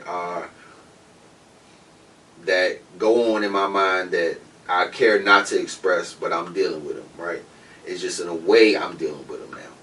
And I'm dealing with them in a better way because of, my relationship with God. And that's going to be, I'm not going to go too far into that. I'm just going to say that that's the most important relationship you can have. Because that's going to help you. That's going to sustain you when you feel like you're alone. Right? When you feel like you don't got nobody to talk to, you feel like you don't want to express what you're feeling and what you're thinking, that relationship is going to keep you intact. It's going to keep you sustained. It's going to keep your mental where it need to be. So I think more importantly, that's what I've developed more recently to be stronger, that relationship with God. That's helping my mental. Still, I'm mentally, I ain't gonna lie, look. I'm crazy. I don't know why people be acting like it's a bad thing. They take it like, don't call me crazy. I've heard that. I'm like all my life. Don't call me crazy. I'm like, look, I don't got no problem with saying, hey, I'm crazy. I'm crazy. I ain't gonna lie. I'm not a psychopath though. And I think there's levels to crazy. Some people's crazy are at a level that's you can't comprehend. And some people are just got minimal. They not crazy really, but they got a little bit in them. All of us do, because ain't none of us perfect. So all of us got some crazy shit going on in your mind.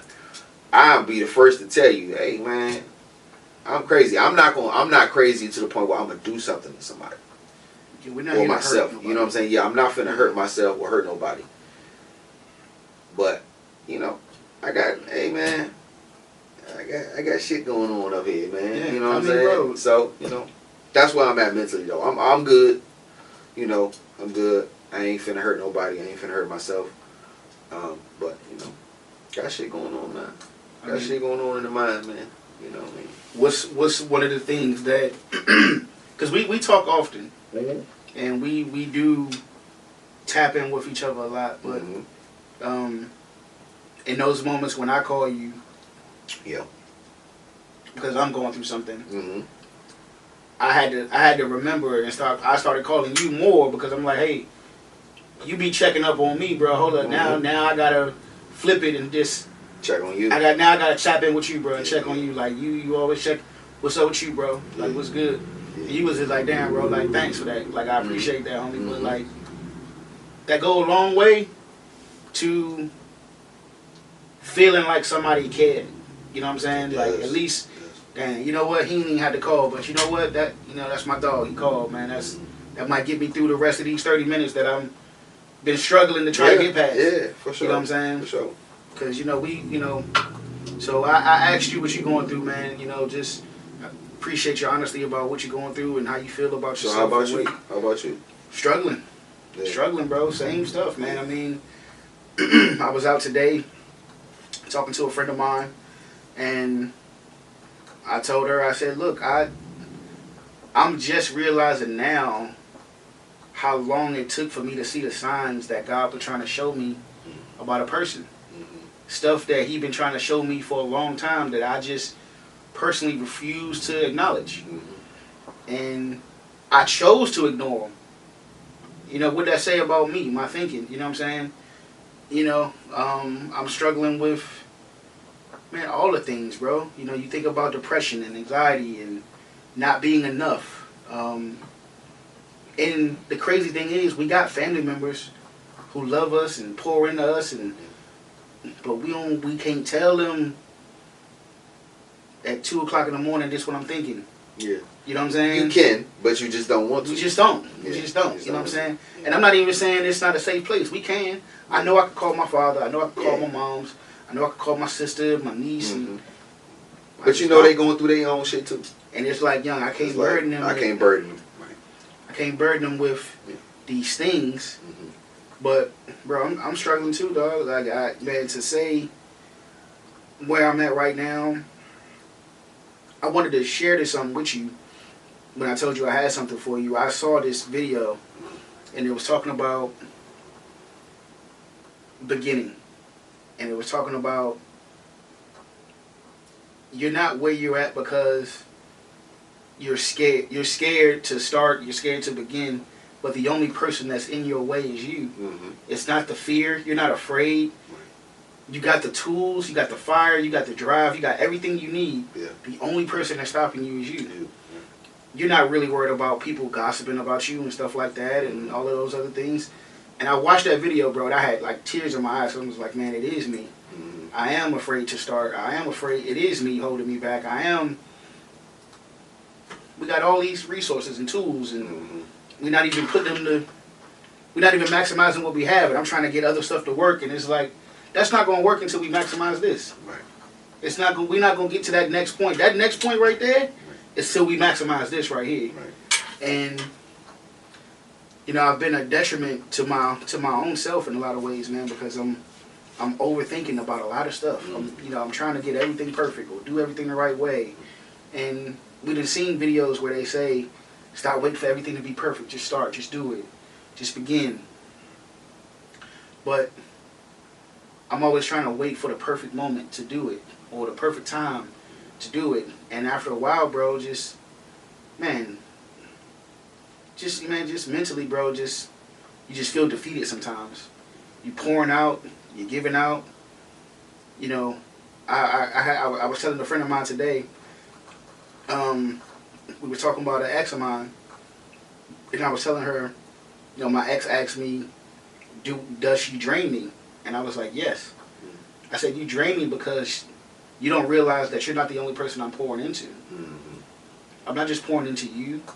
I got other people that love me, and I pour into them too. But when you do that, you do get low. You go out and help several people a day.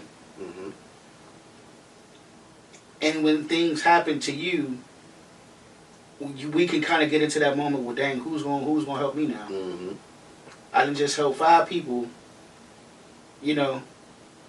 of which I don't have a problem with helping, But man, it would be nice. It would be great if someone could help me the way I help other people sometimes. Mm-hmm. And we as men, we work hard, dog. We long for that sometimes, dog. We want that. That's all you need sometimes. We want that rescue every now and then. You know, as you know, be as it may, I know we men and we supposed to be strong and all. I get that, but dog, there's moments and times of weakness that comes upon all of us. Yeah. No matter how strong you are, no matter how biblically strong you are, no matter how naturally and physically strong you are, there's a time when, and it happens in the late nights when nobody's around you, when it's just you and your thoughts, and you in your room, and you about to go to bed, and you thinking about the day, you like, damn, like, was I enough today? The people I love and care about don't. That's heavy. They ain't call me. They ain't check on me. I didn't call and text. Ain't no reply back. That stuff hits you, bro. You know what I mean? It hits you, dog, and it defeats you for real. You know what I'm saying? Like, and it's just it can be defeated. It's just like, yo, like, that's why you touched on, you know, it's important to have that relationship with God, because He ain't gonna never let you down. He never. We serve a God that's never lost. Yeah. We just gotta talk to Him about it. You know what I'm saying? Be honest about it. Humility. One of your biggest things. Yeah. But yeah, bro, mental health, man, it's tough. It's tough to, man, it's just really tough to get through certain times, man. You know, I never got to a point where I want to hurt myself or harm myself or harm anybody else. But it does get to a point where, man, I have to cry sometimes, bro. Yeah, gotta get it out. I have to really sit and just, you know, it's not about being so macho or tough. To my young men out there that think crying is a weak thing, man, please, bro. I urge some of you young men, some of y'all, that's all y'all need to do is to get a good cry. Get it out. Get it out. Because, get it out. Man, when I'm done, I do feel better. I do feel like something's lifted from my heart or my attitude or my mind. Yeah. There's nothing embarrassing about crying. I think you get courage to do it. You know, when I was younger, yeah, maybe I wouldn't do that when I was younger. But now, you know, 39-year-old man. Yeah, and if you, I think that's important. That's a great point, man. Hey, man, anybody out there, if you feel like shedding some tears, get them out. You know what I mean? Like, no matter what, no matter where you at, just get them out. You know what I mean? Now, I wouldn't recommend it in front of your girl. No. To be honest with you. By yourself. But we'll talk about that in another segment. But, you know, if you don't cry, right? Because, fellas, you can do it in the shower. And it won't even feel like you're crying. Because the water's on your face, running on your face anyway.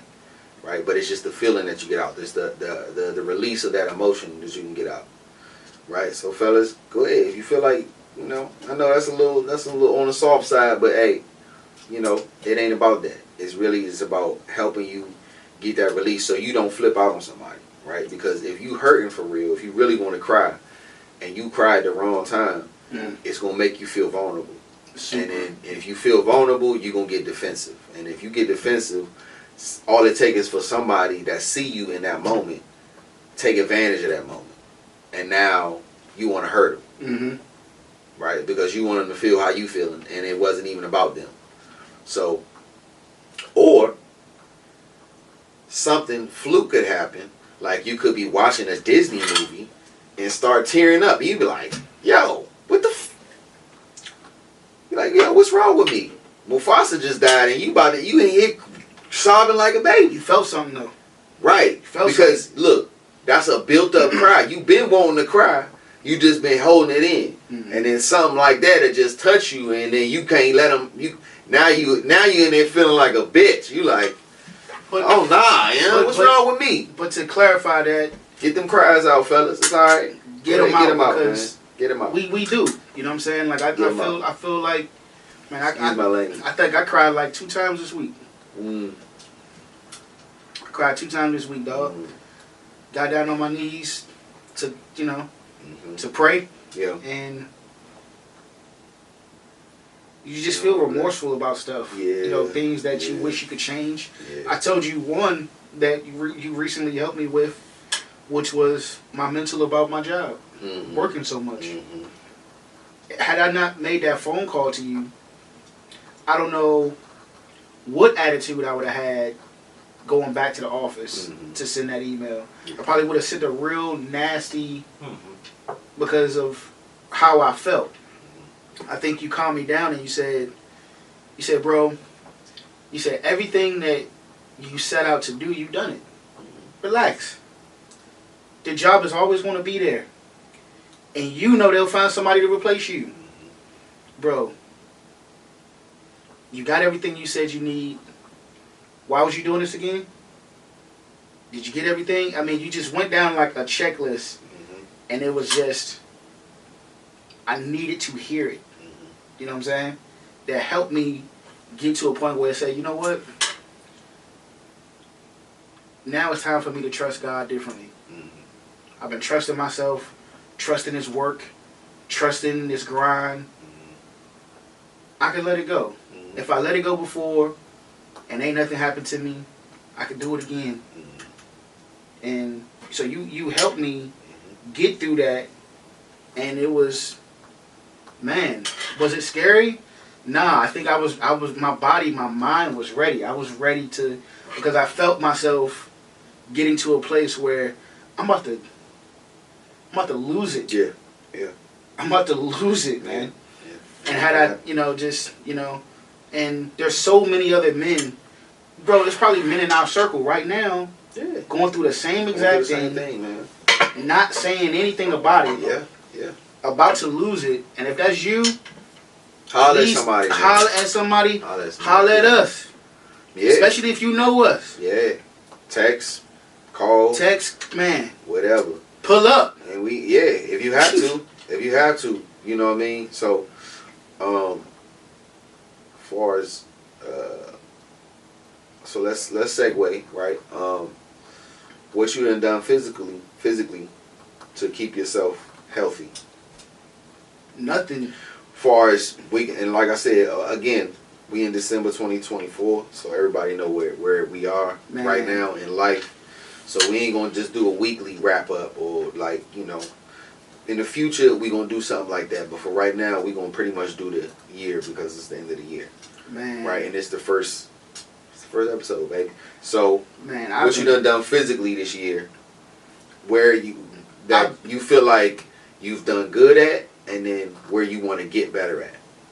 I've been up and down all year, so I can't give myself no good nothing right now. You know what I'm saying? If you had to give yourself on a scale of 1 to 10, what would you give yourself? A 2. A 2.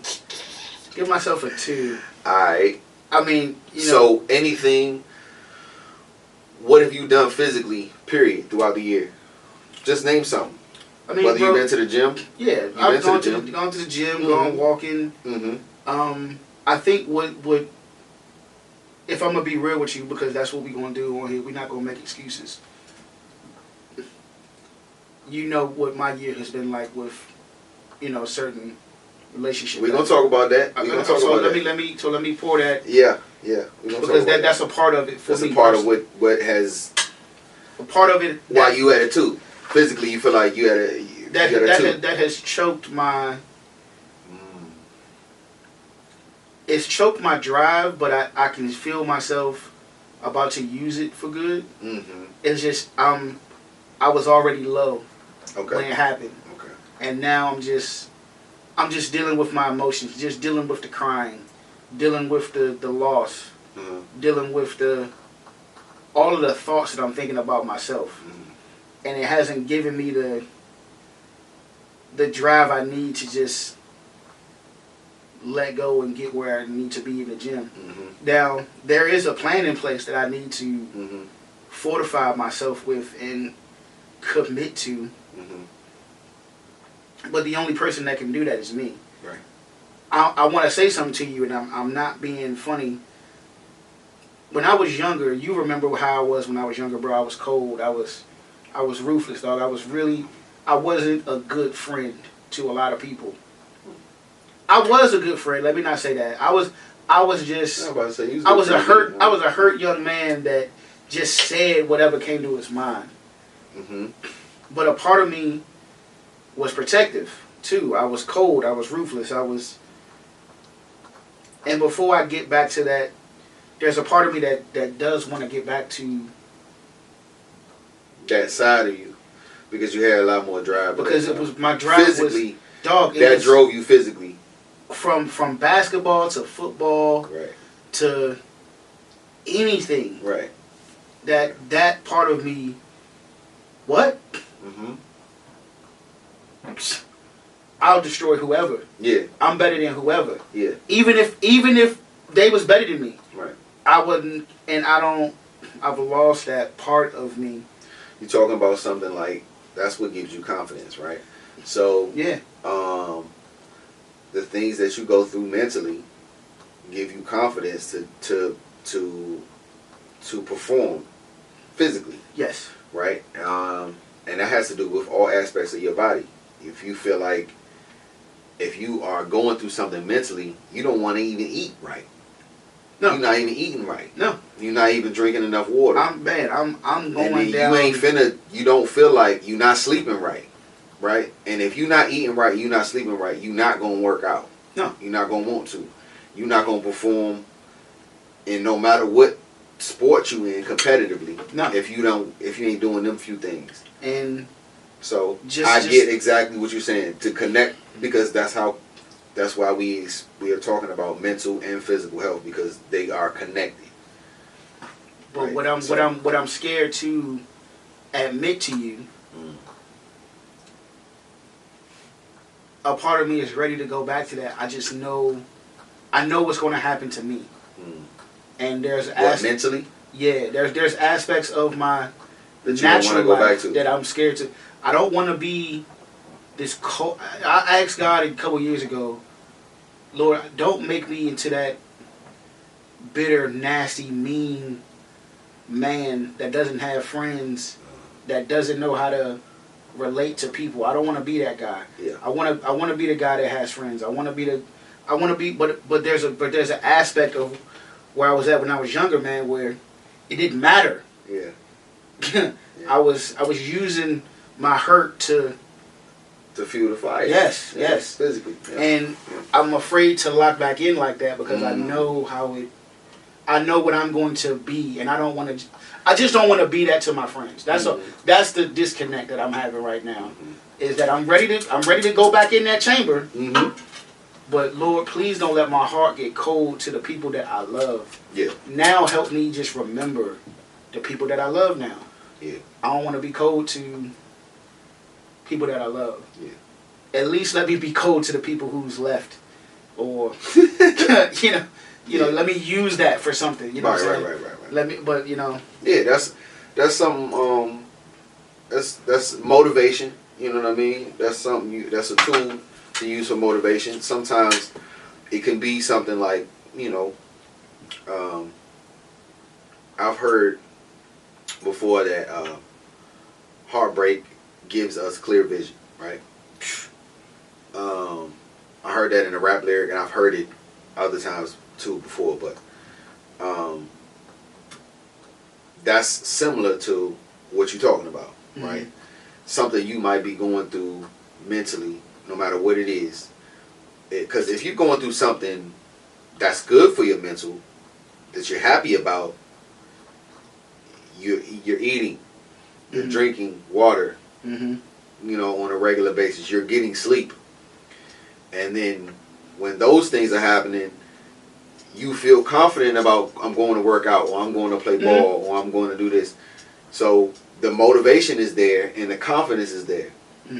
But when you strip those two things away, you don't really want to do none of that stuff. And the after effects is you mentally, if you feel like you drained, or mentally you're going through something, or you're going through a heartbreak, or you lost a family member or a friend,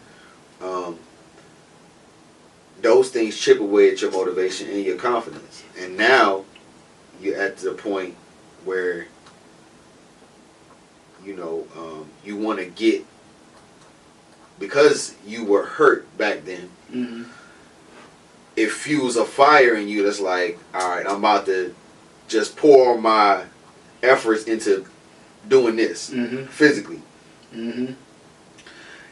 And you're saying that you don't want to go back to being that way, just to pour into being that driven physically. There's just different thoughts that I'm scared to have again. Yeah, for sure. That ruled my mind being that young. Yeah. Wrong ideas about my friends who had my back for real. Yeah. I don't think I'll go back to that. I think it just was a dark time for me. Yeah. And being in that dark time, you don't realize, I didn't realize how many people I hurt during that time. Yeah. Friends that I hurt or I disregarded or may have been dismissive in my attitude. Mm-hmm. I don't want to do that again. Mm-hmm. I don't want to be that again. I'm way more mature than I was down in my teens. Mm-hmm.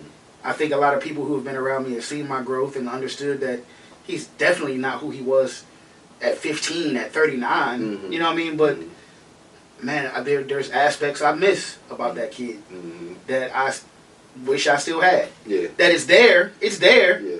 I just haven't operated on it. And when I do, there's gonna be a lot of people, man, that I'm going to forgive them because I want to make sure I don't miss the kingdom. I want God to still forgive me of my trespasses and my fears and my sins and stuff like that. But maybe I'm just asking Him to let me use it. I'm afraid to ask God to, Lord, let me use this pain. But my heart enjoyed being evil for a little while. I think that's why people die so early, because and it turns into cancer, and I don't want that to be something I tell the masses to do, is hold on to anger and hatred and God will bless it. No, that's not what I'm saying at all. What I'm saying is there's a version of me that enjoyed just being in a dark place for a while, and it's not healthy, it's not good. But I know there's aspects of it that will help me. That'll help you, yeah. And I mean, I think you just got to find a different motivation. I just need to find a different way to tap into that motivation. Mm-hmm. The confidence will come after you get motivated. I think, you just set a small goal for yourself, or several small goals for yourself, and then once you achieve them, that your confidence will get to the point where you're like, all right, I want to keep going. And that's the motivation that you need. A positive motivation as opposed to a negative motivation. Well, I'm going to tell you one right now that we're going to put on camera right now, which is us doing this. Mm-hmm. Yeah. For the people who don't know, which we don't need to, I don't need to tell anybody why. My brother knows, and that's good enough for me. But there are certain elements of why we haven't started is because of me. So what we committed to do is we committed to just go full force now. However many people follow us, support us, that's not the key. I think the real key is making sure that we tell people the truth about what we're going through, the real life things that we're dealing with. It's not about money. It's not about celebrity status or fame with us. Certainly not with us. But it really is about love. Like, it really is about. That's the motivation. We both want to see. Man, we got other friends that we still hang around that we want to see do great, that we enjoy seeing do great, that we have, that some of them doing better than us, and they younger than us. Shout out to Rail, you know what I'm saying? That young dude, I'm so proud of him. Yeah, because he one of the ones that just got it honest. Yeah. For sure. But yeah, that's my rant, man. Please don't take my words and do evil things. Please don't. That's there ain't nobody gonna do that. You know what I'm saying? But that's your truth. You shared it, and that's what we gonna leave that at, man. With me physically, man, I'm just old injuries, are starting to plague me now. You know what I mean? Playing ball on concrete all of them years. Oh yeah. Getting in fights and getting in small little altercations, or not just that, just being hit by a car, being shot and stabbed, and all of that. Those different things take a toll on you. Thank God I'm here. You know what I mean? I survived a lot of that because a lot of my homies have not survived none of that. You know what I mean? Physically, it just, now I'm feeling the after effects. I've been hit in the chin with a sledgehammer before. I survived it. I ain't go out. I ain't been knocked out. I've been boxing. I done been hit in the face, in the ribs, and you know, I survived it. I've been hit by a car. I've been in a gang of fights, and not just that. That's just all I'm saying. I'm not saying that to say that I'm Teflon or I'm tough. I'm just feeling the after effects of it now. Physically, I'm feeling it now. When it's cold outside, I feel all of my old injuries. Even just playing ball, knee injuries, you know what I mean? Hand injuries from fighting. Yeah. Hands, like everything hurts when it's cold out. So physically, things ache. I could be lifting something, doing work, and something will pull in my back or my leg. And now where I used to, when I was younger, I didn't feel none of that. Yeah. I could just get up and keep going. Yeah. I can go play ball all day on the concrete, radio blasting, you know, and as long as I got water and we out there, I'm eating candy, I'm eating chips, and I'm hooping all day. We hooping on the concrete all day long. And 90-degree weather. 90-degree weather, or when it's cold, we shovel the snow out the way and play ball. We playing football, we playing baseball, playing soccer. I'm playing all of these sports along with just doing, you know, everyday life stuff. And, you know, but I just, physically, this stuff takes a toll on you after some years. You know what I mean? Yeah. So physically, this year, more than any, I would say more than within the last 2 years, physically, I feel great. Like health-wise, I'm good. You know what I mean? Like I ain't got sick. Thank God I ain't got sick. I ain't got sick in a long time. COVID, I never caught COVID. I haven't caught the flu. I haven't got nothing.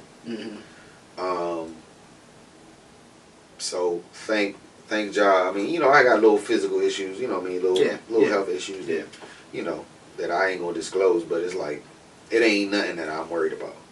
Amen. But the only thing I can say physically this year, I've been in the gym. I've been in and out of the gym. I haven't been consistent as I want to be. I want to be more consistent. I've been playing on some leagues, you know what I mean, for older men. You know what I mean? And I have a lot more weight on me than I've ever had before in my life. Which is fine. I'm cool. You know what I mean? Because one of my motivating, one of the people I inspire to play ball like, or, you know, and play, you know, when I play ball is outside of both my fathers, you know, and my uncle, is Carmelo Anthony, and he's always been a heavier ball player. Yeah. And I was always smaller. But, you know, within the last few years, I've been able to, I really haven't gotten rid of no weight. You know what I'm saying? So it made me feel a little heavier when I'm playing ball, which I don't mind. But I do see the, you know, like, I'm slower. You know what I mean? I'm not as quick as I used to be. I get tired faster. All my injuries, again, like I said, they plague me now when it's cold outside, or when it rains. Man. Anybody that's ever been through certain things physically, you know, when it rains, you feel it. Yeah. When it's freezing cold outside, you feel it. You know, you was there. You was there. Yeah, I know. You was there when I tore my ACL. Yeah, I know, man. And so, when it rains, I feel it in my knee. Yeah, and I mean, honestly, some of my family members probably don't even know half of the stuff I just disclosed. You know what I mean? Mm-hmm. Just small things that I've been through physically that are taking a toll on me now. And, you know, I used to talk a little shit to, you know, family members and friends like, man, you old ass nigga, you know what I mean? You old, you know what I'm saying? Like, and we all did, bro. The thing is, you know, you want to be, I'm grateful that I'm getting old, you know what I'm saying? Yeah, I'm grateful for it. I'm grateful for it. So that's nothing that I'm complaining about. I want this to get twisted and I'm complaining about anything. I'm not. I'm just revealing that these are my physical ailments, that where I am physically or how I've been this year physically, these are the results of, you know, just how it's been. You know what I mean? But realistically, this is how I account for my physical. If my level, as far as physically, if I have to, if a disaster comes and I have to run and get my children, because I feel like when a real disaster comes, nobody's going to be able to drive. It's going to be traffic everywhere. You're going to have to get out your car and either walk or bike ride or do something to get to where you need to get to. Do I feel like I can walk or run or get on a bike for miles right now? Absolutely. If I need to go get my children, if I need to rescue my mama or my siblings or my niece or my nephews, or if I need to go get them, I can do it. I can put one of them on my back, and I can carry the other one, and I can walk however long, and I can run however long, if I can bike ride, or if I have to swim, I can do it. Yeah. So physically, right now, realistically, on the grand scheme of things, which is the way I like to look at things, I'm in shape to survive. But am I in shape physically as far as like athletically how I used to be? Absolutely not. And where am I where I want to be physically? As far as my physique, no.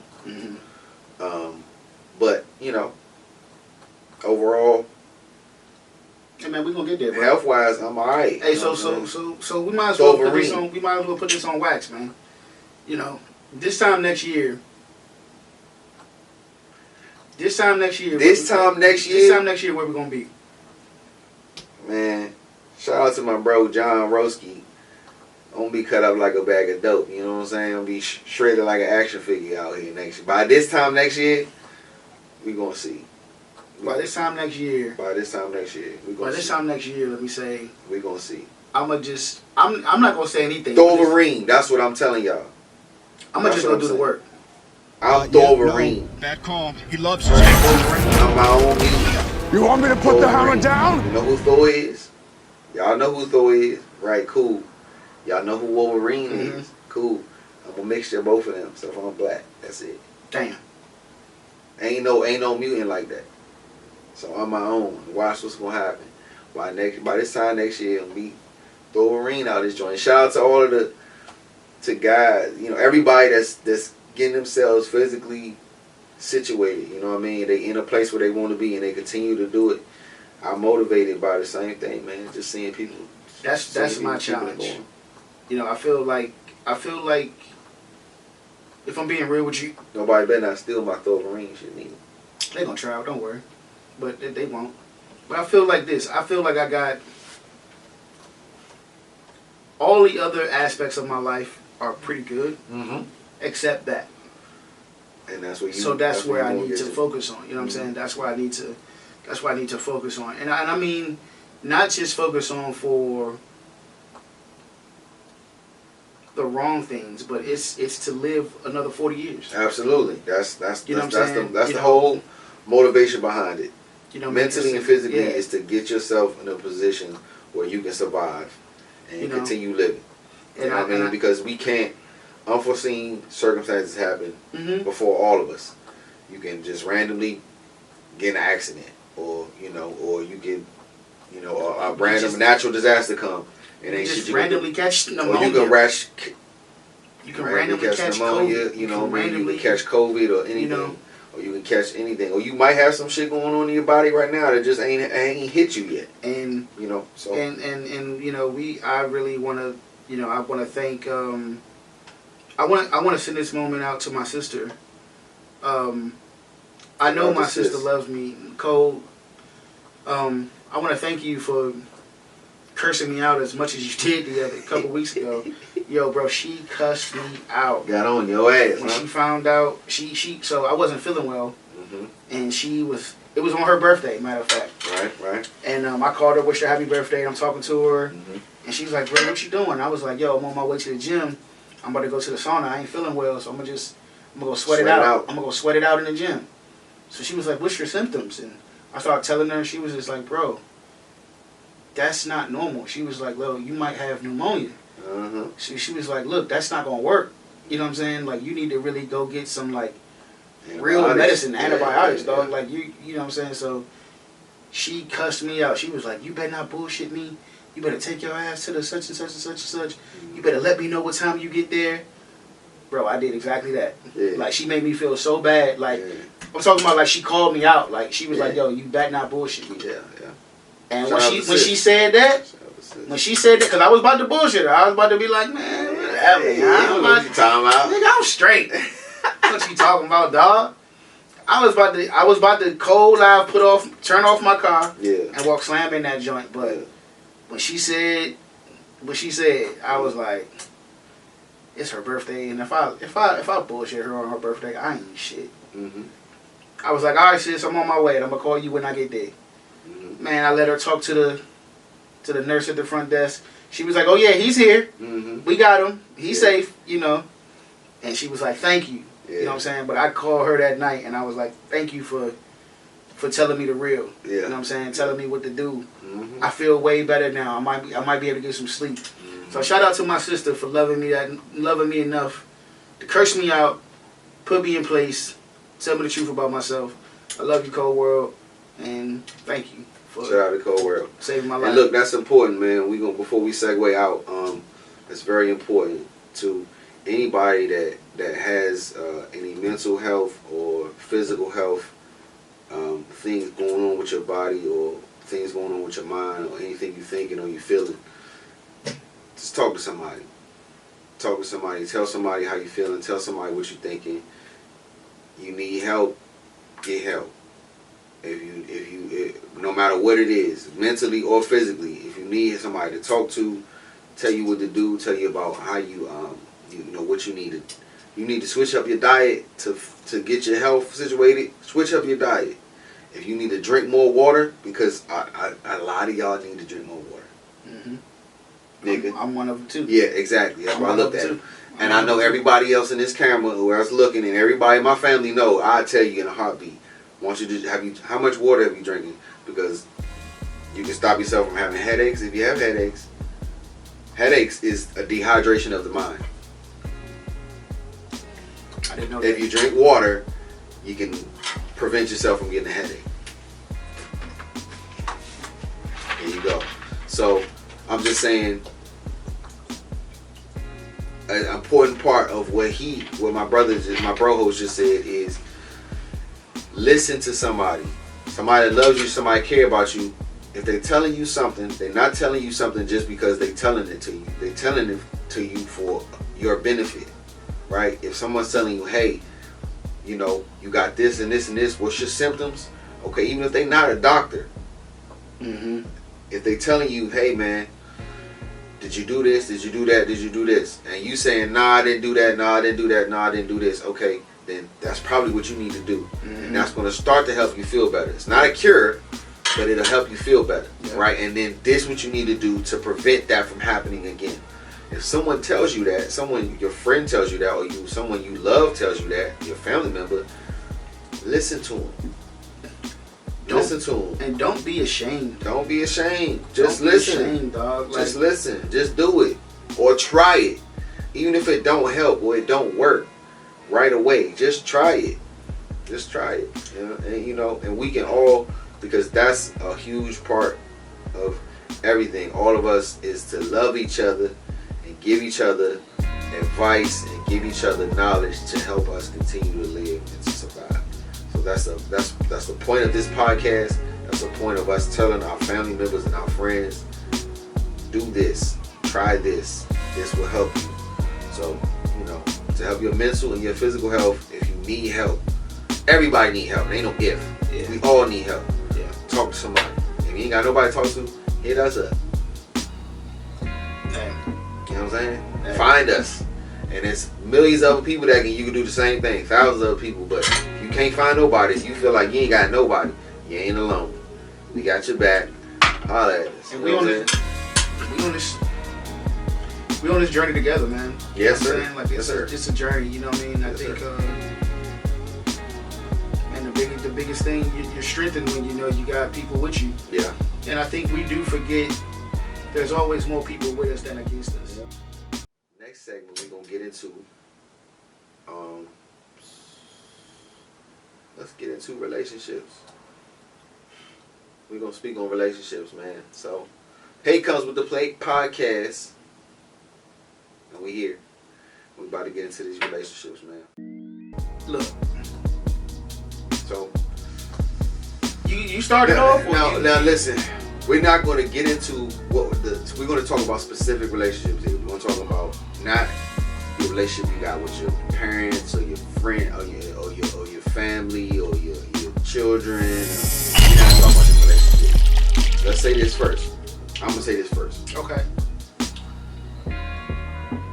All your friends, all your family, however many you have, talk to them, reach out to them. If you talk to them every day, excellent. If you talk to them once a week, excellent. If you talk to them however many times, whenever you talk to them, check in with your family, check in with your friends, just to say what's up, just to check, you know. And shout out to all my friends and family out there. If I haven't checked on you, I will. Don't worry. I'm gonna check on you. I'm gonna holler at you. Is that your way to segue into the tapping segment? No.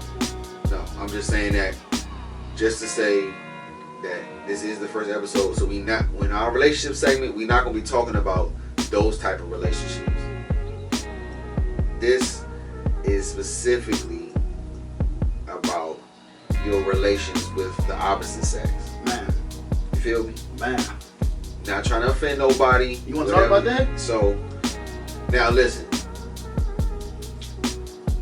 I'm going to let you go because I ain't got no relationships.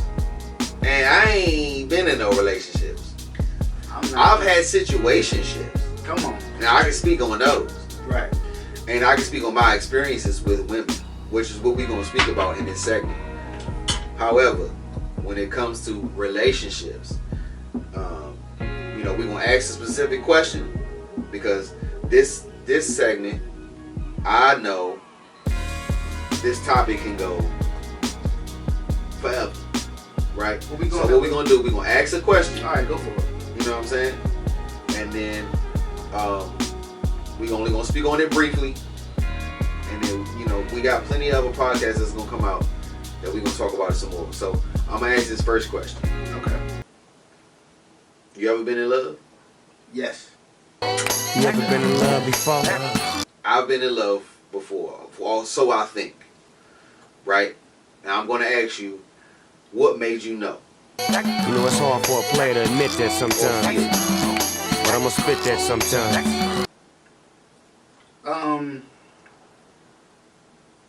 You just know. You just know. You just know. I don't know how to break it down any other way than that. Yeah, and that's fair because I've heard people, and when you ask people, like, you been in love before, you in love before, whatever, and it's like, yeah, I was, or no, I haven't been. You know what I mean? When they really think about it, some people really think about it, they break it down, they're like, no, maybe I haven't. You know what I mean? Before I let you go, shout out to my brother, Esquire. He got married recently. I ain't gonna say their full names on here because we don't have to say their full names. But my brother Esquire, he know who he is, and shout out to his wife. She a sister of mine now. You know what I mean? We locked in. Hey. But I went to their wedding recently. I was a part of their wedding. I'm extremely thankful and extremely grateful to even be a part of something like that, to be invited and to be a part, not only be invited, but be a part of it. Those two becoming one a beautiful thing. It's the only thing I celebrate. I love it, and shout out to them. But go ahead. No. Shout out to being in love. You know what I mean? Those two are in love. The thing about being in love is that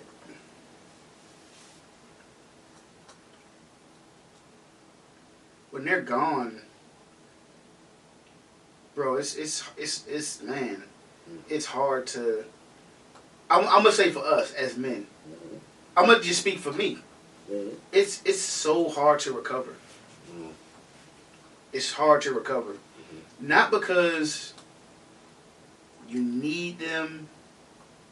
It's not because they just you didn't. When a man tell a woman he love you, and he really mean it, it's deeper than just that romantic love or trying to be smooth or none of that. It's like, I'll take a bullet for you. And you're gonna disrespect the fact that I would take a bullet for you? Yeah. Not to call her, because that ain't how I really feel. But it's like when the love is gone, it's like, yo, like, men, I think men, we love way harder than women nowadays. If you a man and you love in 2024, that mean you've been a player before. You done got all that stuff out your system. Yeah. You didn't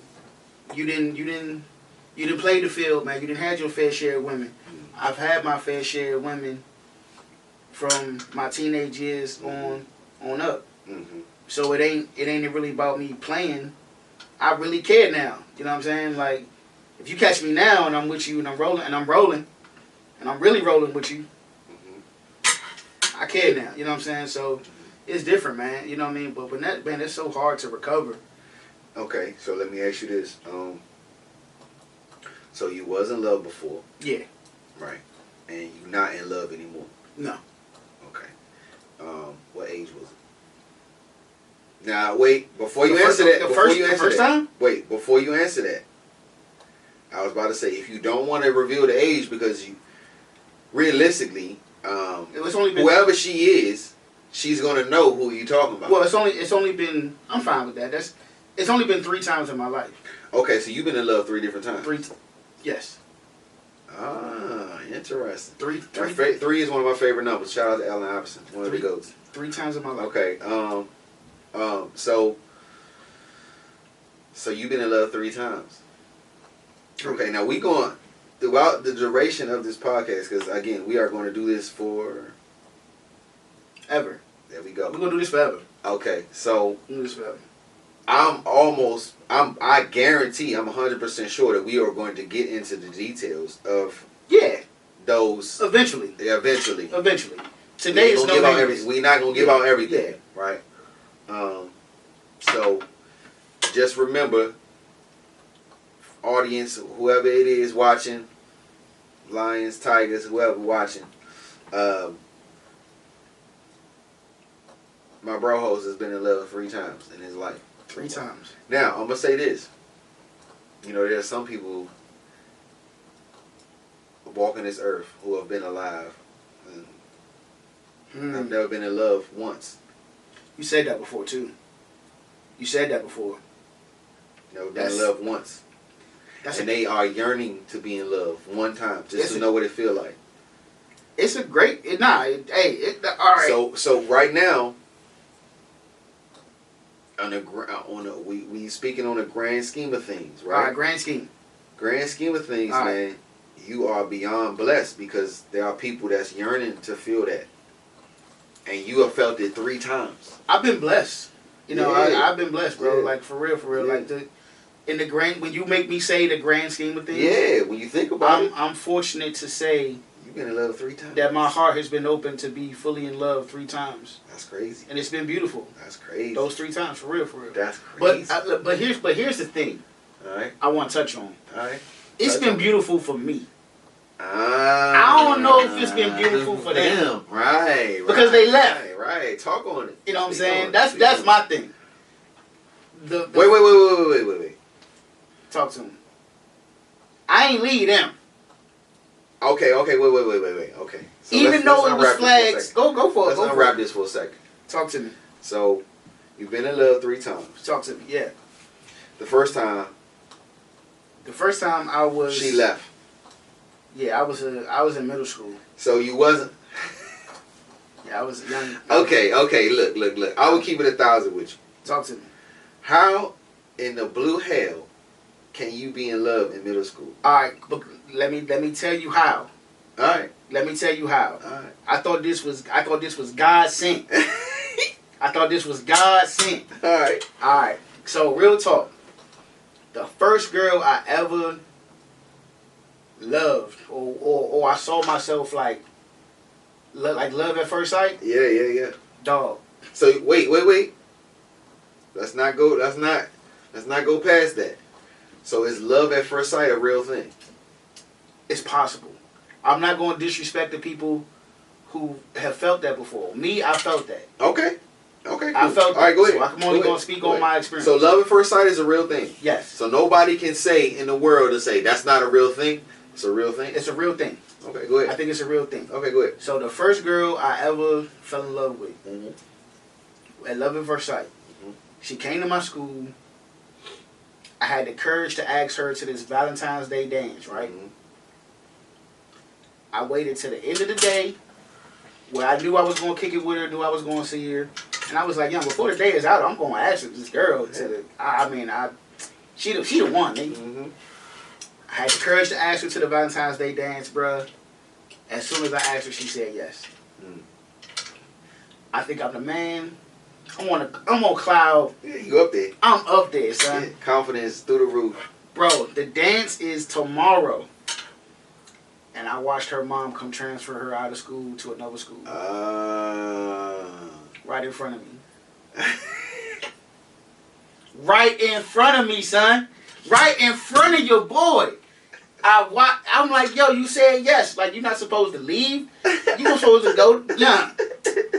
You ain't supposed to leave, dog. Like, ain't middle school, good. And I was in elementary school when this happened. I was in elementary school. So wait. That's your first love? That's my first love in elementary school. So that was elementary school? Yeah. Okay. But I loved her in elementary school. That's how I started. Knock it the fuck off. I swear, bro. Look, I'm going to tell you why. I'm going to tell you why. Like that language. I'm going to tell you why. Because we shared the same birthday month. Her birthday was a day before mine. And I just thought we was meant to be, dog. I thought it was supposed to be, bro. I thought it was supposed to be. Fast forward, the same girl that got transferred to another school, I'm in the 8th grade now. I'm the first person to make it to homeroom. Guess who in my homeroom class? The girl that got transferred to another school is in my homeroom. In middle school? Now she in my middle school. Wow. So it went from not seeing her okay to the 5th grade. Okay. I see. All the way into the 8th grade. Okay. I see the connection. So now I gotta lock her down. Now I'm the first one in class. Yeah. You the first one here. Yeah. I ain't about to let the rest of these niggas holler at you. I can't let these niggas have you. And you owe me that dance. I'm Steve Rogers out this bitch. You owe me that dance, shawty. You owe me that dance, dog. So I go smack. Right. I go smack at homeroom. Right. She like, look, I remember. I'm so sorry. I remember. Yeah, we can pick back up. Yeah, I remember. That's when it started, bro. Like that's when it started, man. 8th grade, and it was a lot of girls that. The crazy thing is, bro, it was a lot of girls I was rocking with in the 8th grade. I cut them all off for sure. For sure. It was girls that's mad at me to this day that told me, young, you cut me off for such and such.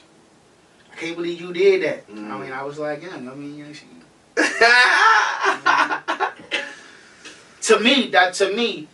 I was a lover boy at the time, dog, so I believed in that type of stuff at the time. Yeah. So you was romanticizing. I think a lot of dudes. Oh, excuse me.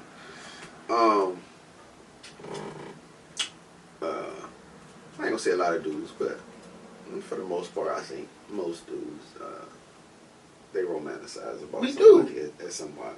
We do. You really we don't start off being players for real.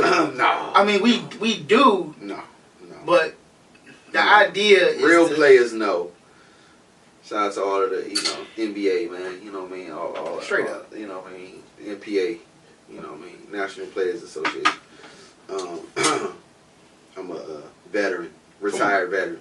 Come on. But no, for real. Most of us know you learn the game from either your elder statesman, which would be your father, your uncles, your cousins. For me, it was my cousins. But realistically, you're gonna learn from somebody. Yep. You know what I mean? But the experience is the best teacher, right? So you gonna know, what girl is gonna do what, you know what I mean, and how it's gonna play out. And not all of them are the same. Everybody different, but you kind of learn. Yeah. As you go. As you go, yes. Yeah. Well, I learned quick. So the first one, you was in love, the first one. And so what made it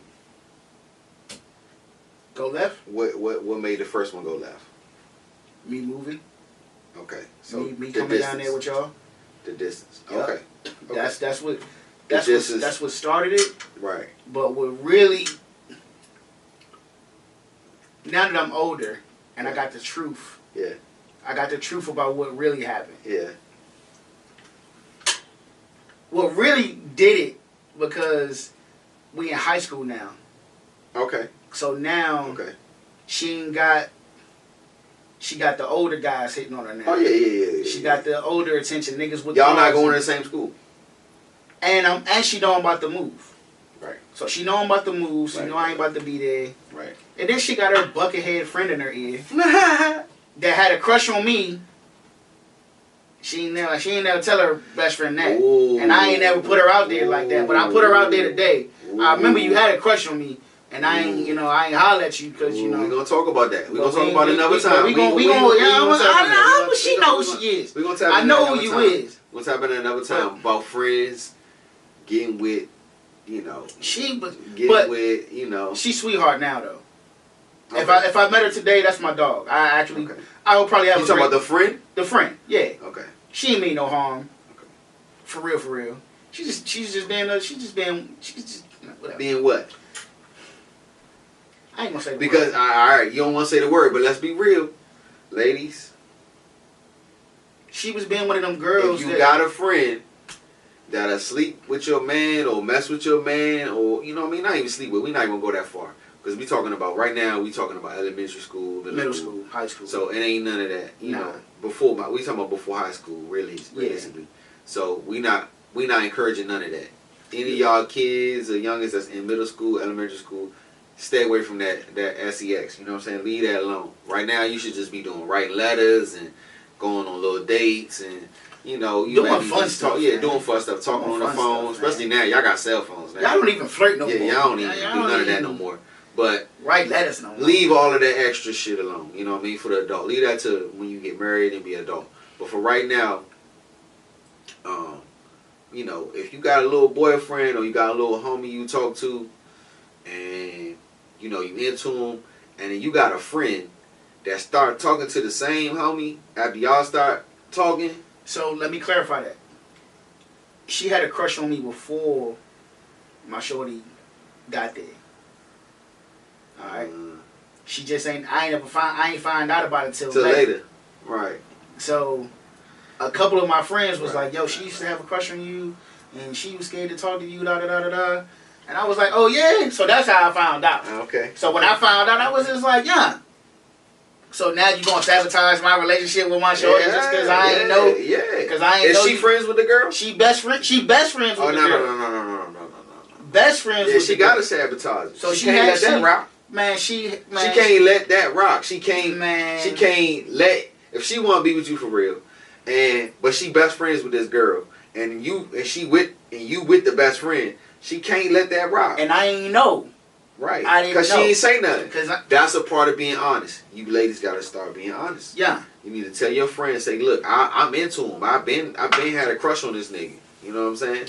And y'all two friends, y'all close friends, y'all got to decide whether this man is worth y'all friendship. And she sabotaged. She was in her ear. I'm gonna put that. I ain't gonna say she was sabotaged, but right. She was in her ear, and it didn't help that I was at a disadvantage. I'm not driving. You know, what I mean, there's older dudes in the school now. Yeah. She getting more attention from the older dudes. Now this is in high school. Now we in high school now. Okay. So now my freshman year. Hold on. So we gonna stop there. All right. We gonna stop there. You know what I mean? Because obviously, your first love had started in elementary school. Yeah. Went through middle school. Yeah. And then he progressed to high school. Right. So that's heavy. You know what I mean? No, that's deep, bro. Yeah, that's deep. So we gonna leave that round. That's your first round. Your first round in love. She was my Topanga, bro. Your fight. She was my Topanga, dog. Shout out to Topanga. Everybody had a crush on Topanga. Come on, man. Topanga's sexy. Come on, she always man. been sexy. She's still single too this day, I think. Really? No, I'm talking about not Topanga. Oh. I'm talking about. Well, she might not be. I don't know. Topanga gotta be married with kids, man. Topanga, the real Topanga, married with kids. Yeah. Yeah, she was my Topanga, dog. Alright, I'm gonna speak on this. I ain't never really spoke on it before. Oh, Only man. a few people done heard me speak about it, but I ain't really spoke on it. Ain't talk about it, man. Come on, man. Since we talking about, early days, this is the first podcast. You feel me? So, when I was in elementary school, and I hate to break it down like this, but it was just something I observed when I was young. By the time I got to middle school, it was a wrap. Mm-hmm. There was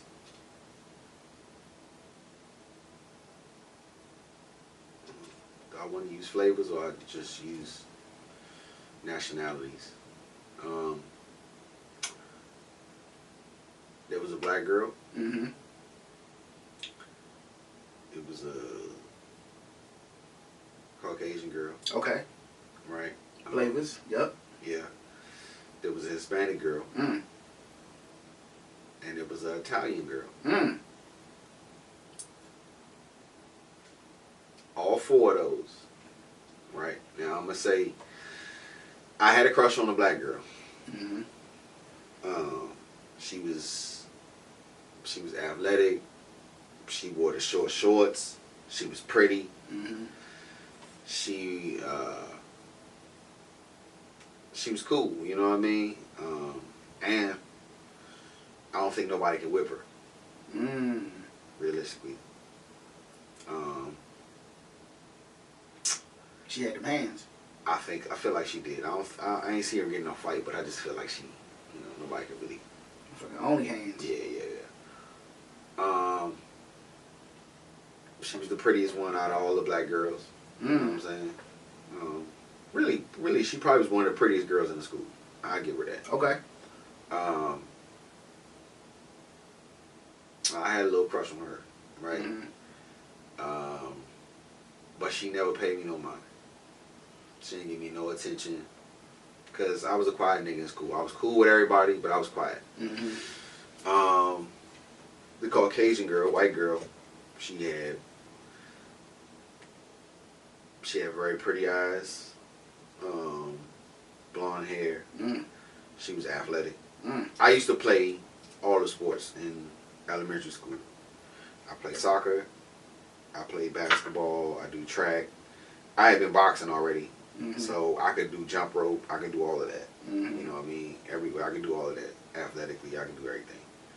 And, whenever we played, but, in gym class, they used to have you play everything. Yeah. You play baseball, you play dodgeball, so I was able to do all of that. Mm-hmm. So,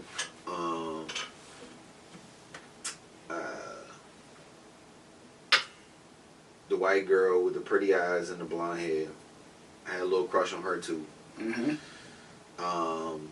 The Hispanic girl, she had long, pretty hair, pretty brown skin, but she had glasses. Okay. But she was a Hispanic girl. It was something about her I was cool, and she was cool with me. She was cool with me. She was cool with me. Like Hispanic girls just was always cool with me. She was cool with me, and I think she had a crush on me too. I had a little crush on her because we was the only ones that was like, you know, talking with each other. Right. Okay. Okay. The black girl, she talked to me, but we ain't talk like that. The white girl, she talked to me, but we ain't talk like that. Because everybody got their own circles of friends. Yeah. Especially in elementary school. Yeah.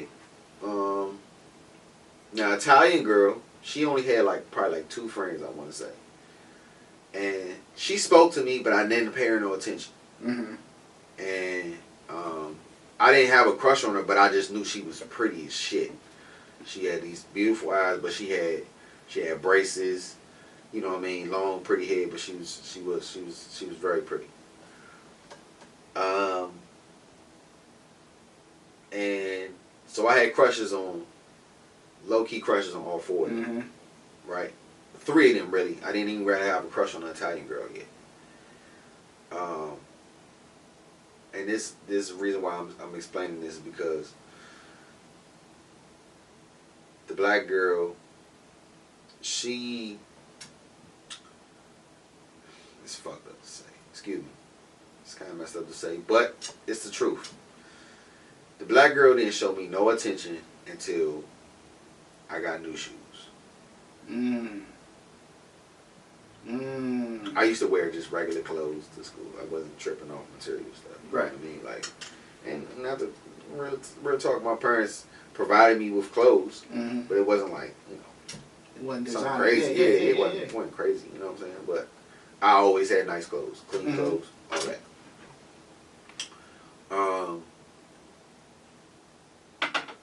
And I wore like New Balance, you know what I'm saying, like little stuff like that. Like I was straight, you know what I mean, but I wasn't.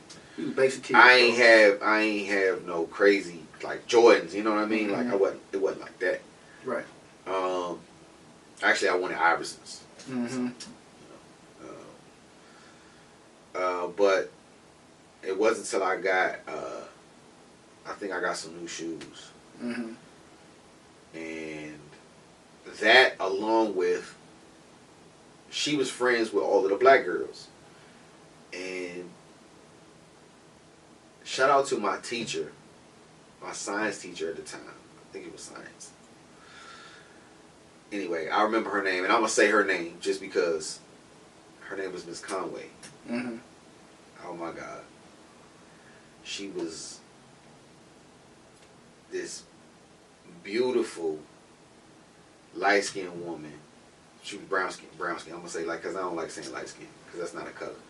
She was a brown skinned woman, and she had a body. And I always been a charmer. I could charm because I know I just knew I know what women like. Yeah, I know what people like. Period. People like to be complimented, but women for sure. If you compliment a woman, it goes a long way. Oh yeah, for sure. So for sure. And I wasn't stupid. I wasn't one of them kids that just disrupt the class, or if you call on me, I don't know what I'm doing. Right. I'm not finna raise my hand, but I know what I'm doing. If you do call on me. Right. Right. And my test scores is good. You know what I mean? Like I don't feel like doing no homework and no classwork, but right. But you come test time, I got you. I'll be straight. And so I used to compliment my teacher all the time. And so when all of the black girls looked up to this teacher because she was so fly, she always had her nails done, she always had her head done, and all us little boys was like crazy about her. So when girls would talk to her, she would talk to them like they, you know what I mean, like they her nieces or something, or her little, you know what I mean. Right. So she would talk to them like, excuse me, she would say, you know, like, you know, who y'all like, or what little, you know what I mean, like what little boy is this, is that, or whatever. And nobody mentioned me, but the teacher mentioned me. She was like, y'all crazy. Y'all like him right here, and all this. No, that little one right there. I know she wasn't supposed to say some of this stuff, but like later on, I found out what she was saying. You know what I mean? Because I was friends with one of the other girls that used to listen to her, and she was like, "Nah, Miss Conway told us like that boy right there. He don't do no damn work. He's stupid. He fly. He got all the little gear." And he got the long curly hair, and you know what I mean. He was little girls was on him because he was a little hood nigga. Right. But he wasn't tough. He just sounded tough. He just acted like tough, but he wasn't. Right. I was cool with him just because I'm cool with everybody. Right. But he wasn't tough, and all the little black girls liked him because he had the long curly hair, and he had the gear, and he talked like he tough. Yeah. Yeah. And he be real rebellious. Girls like rebellious niggas, right? I wasn't that. But Miss Conway said, she mentioned me. She said, no. He's smart. He, you know what I mean? He cute. You know what I mean? He attractive. And he a charmer. So all the little black girls and a couple of girls was like, huh? I ain't never look at him like that. They ain't look at me like that. Then they just palm me off. So in a sense, I was just a nice, calm, charming kid. Girls don't want that. Nice guy. They don't want the nice guy. They don't want the charming, nice guy. Even though realistically, I could whip all their asses. I could whip everybody's ass in this room. Yeah. And some of the adults too. Because I've been trained to do this. So even the adult, I whip their ass too. Ain't none of these niggas tough. Even the ones bigger than me and all that, I can whip all their ass. But I'm cool with everybody. So it wasn't never, I ain't never give off that attitude. Right. And I had my friends in there that I was cool with. Right. But, you know, so the black girls ain't paying me no attention. She started paying me attention when Miss Conway mentioned that. And then all the little girls was like, for real? So now that other girls is giving me attention, a little bit of attention, and then I get some new shoes, the black girl come. Like, like on me. All of a sudden. And I'm like, yeah, I've been had a crush on you. You just ain't pay me no mind. Now me being a stupid little, you know what I mean? I'm like, oh shit, I bet. You know what I'm saying? I'm like, I bet. You was nice. Yeah. You was nice. So all the girls that was giving me attention before, she wouldn't pay me no mind until she seen other girls give me attention. Her little friends give me attention. And then, like I said, the science teacher put that bug in their ear, and then she seen me. It really, she never said nothing to me until I got some new shoes. But bro, all right, so look. So my question as a brother, even though you was size, how you feel on the inside at the time? Looking back on it now, it's like, oh man, I was. You feel like that's why I'm getting to. I'm getting to that point to how I feel now, right? Because it put things in perspective for me by the time I got to middle school, and by the time I got to high school, it totally changed my mindset on how women view me and how I view approaching women. The black girl showed me attention when I had something material on. Yeah. That was of standard, of status. And her inner circle gave me attention. So the black girl didn't show me no attention until you got some new kicks. I got some new kicks, and her inner circle was giving me some attention. Right. The white girl with the green eyes and the blonde hair. Green eyes. Yeah, I think she had green. She had green eyes. She had like greenish eyes. She had very pretty eyes and blonde hair. No, she had bluish. Excuse me. The Italian girl had greenish eyes.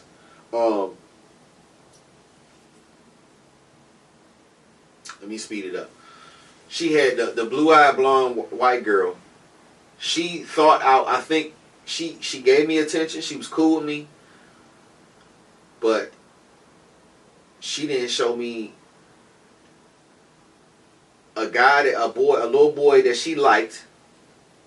She started liking me because me and her started playing soccer. I was playing soccer with the white boys and the Hispanic kids. Bro, but you in love with these girls, bro. That's what you gotta keep it green. Nah, I'm letting you know. I'm letting you know. This is why I wasn't able to fall in love.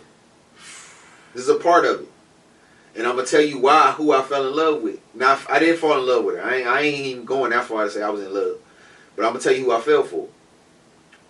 The blue-eyed blonde white girl didn't show me no attention. I told you. I already told you about the black girl. The blue-eyed blonde white girl didn't show me no attention until we was playing soccer together. Mm-hmm. And I was out. It was a kid that she liked. She had a crush on. And her parents was friends with. Okay. We was playing soccer, and usually he outbeating everybody else. Yeah. But when I go play soccer with him, he can't mess with me. Mm-hmm. And when we play baseball, he can't mess with me. Ooh. So she's attracted to the athlete. I'm more athletic. So now you got her. So now she giving me attention more than him because beating her crush. Because I'm beating her crush and stuff. But what happened with her is he let her know you're not supposed to like him. Oh. And her parents was on some like, this gonna be your husband. She was like, oh nah. So she had a little friend that was like, you're not supposed to be around us. Mm. Her little best friend was like, I don't like you. Ooh. And I'm like, I don't even, you know what I mean? Like, I'm not even cool with you like that. Like, chill. And she was also, she was like a little witch looking joint. She was like a pale blonde girl. A goth joint. Yeah. Oh. And she was best friends with the blue-eyed blonde white girl. Oh. So she's like, you're not supposed to be around us. Like, you know. Just like my situation. That's gonna be her boyfriend. You're not. So the blue-eyed blonde white girl was cool with me and was attracted to me, mm-hmm. But she told me, she was like, I don't know, my friends keep telling me I'm not supposed to be hanging with you or be around you. Mm-hmm. I'm like, all right, fuck it, you know what I'm saying? So, blue-eyed blonde white girl, she being told I'm not her type, I'm not even supposed to like you. Mm. Hispanic girl. Me and her cool. Me and her, like, got a little connection. Yeah. She cool with me until a new nigga coming to school. Oh, okay. She got a little crush on me, but she not saying nothing. Okay. Now, Hispanic girls and all that, that's all good. Mm-hmm. Like, she don't mind black, brown. We brown. Yeah. So that ain't even her thing. Mm-hmm. She ain't confident enough to feel like, I like you, but I ain't even about to tell you. So she kind of like just did that, like, play me off. Yeah. And then a new boy came to school, and she was like, "Oh, I'm into him. Can you hook me up? Cause y'all cool." Oh nah. And you want me to do the work too? I'm like, nah. Oh man, I thought we had a little something going because the other two done palmed me off. Yeah. Hispanic girl thought we was cool. We was, you know what I mean? We was into each other, and then a new boy came, and she was like, "Nah. You need to hook me up." I'm like, y'all hear how deceitful y'all I'm like, all right, cool. All right, it is what it is. Who's that leave? The Italian girl. Mm-hmm. The only foreign one. Yeah. Bro, she laughed at everything I said. Mm-hmm. When me and her started hanging, she started sitting around me at lunchtime. Mm-hmm. I started doing impressions of Chris Tucker and Money Talks and all of that. Like, I'm just, because she ain't seen none of them movies. Oh, yeah. So I'm telling her about movies like that. And she just intrigued. And she dying. She dying laughing. She going for it. She dying laughing. I'm making her cry and turn red laughing at lunch. Mm-hmm. Me and her start sitting at lunch together all the time. Got her. All of that. Yep. Now I'm not paying attention to nobody else. Yeah. And then, of course, you know, a couple of them trying to You know what I mean? Because I'm going to see her during recess. Yeah. You know what I'm saying? Like I'm seeing her in class and all that. You know what I mean? They notice. They see it. Now everybody want to give me some attention. They see the shift. Now once everybody want to give me some attention. Not the first, but anyway, I went to the dance with her. Okay. We ain't go together, but when we got there, we was dancing with each other. Come on. And she kissed me. She was the only one that gave me some kiss for real. Straight up. Straight up. Like, she pulled me into a room when everybody was outside. Damn. And gave me the smooch down. Gave you gave me the French. The Frenchie. Damn. Shout out to the Italian girl, man. I'm not gonna say her name, but all I say, I know that was a long little sequence, right? But I say that to say that it kind of, what I've been telling you all this time, that foreign women are the ones, for me personally. All right, ladies and gentlemen. Because of how it started, I started doing sexual things way before that. Not way before that, but early, way too early. Ladies and gentlemen. But hey, man, I'm just saying, man, like, that's how it went for me, and that's what changed my whole aspect on my love life. My love life changed from that point on. So you feel like, for you personally, yeah, and you mean this without a shadow of a doubt, yeah, that your wife ain't here, she's somewhere else. But no, I can't say that. No. I'm saying hear me out. All right. Let me make a modification to that. All right. Because we got the ones that we want. Yeah. We talked about off camera. Yeah. But if we can't have those, yeah, you saying there's a possibility that she might not be in America. She might be a form for you. If you gonna do that, she gonna be a foreign woman. Yeah. All right. So I haven't been exposed. I've only been exposed to 2 foreign women in my life.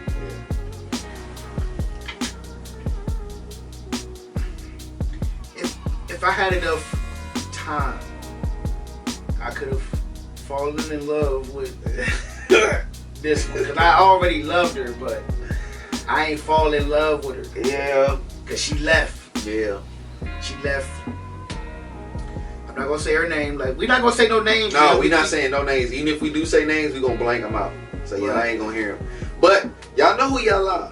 They know who they are. Hey, y'all know who y'all are. If y'all ever see it, I mean, because, we talking about relationships, bro. We talking about relationships, but we also talking about how many years ago? Over 20. Childhood years. Shit, we might be talking like 30. No, we talking about 20, 30 plus. 20 something plus. 20 plus.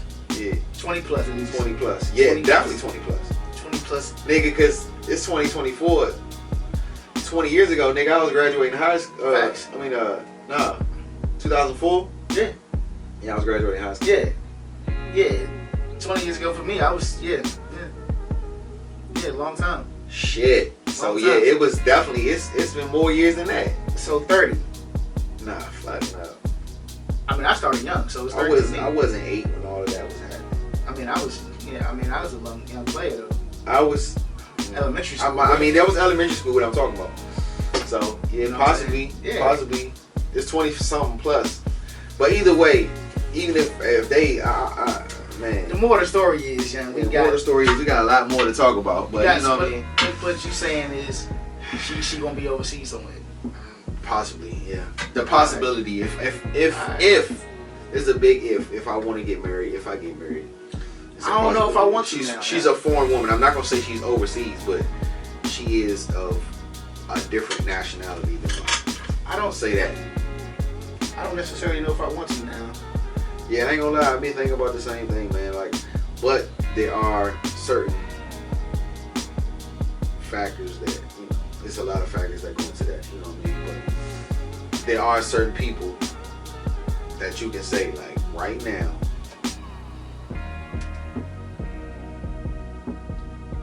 It ain't certain. It might be like one or two.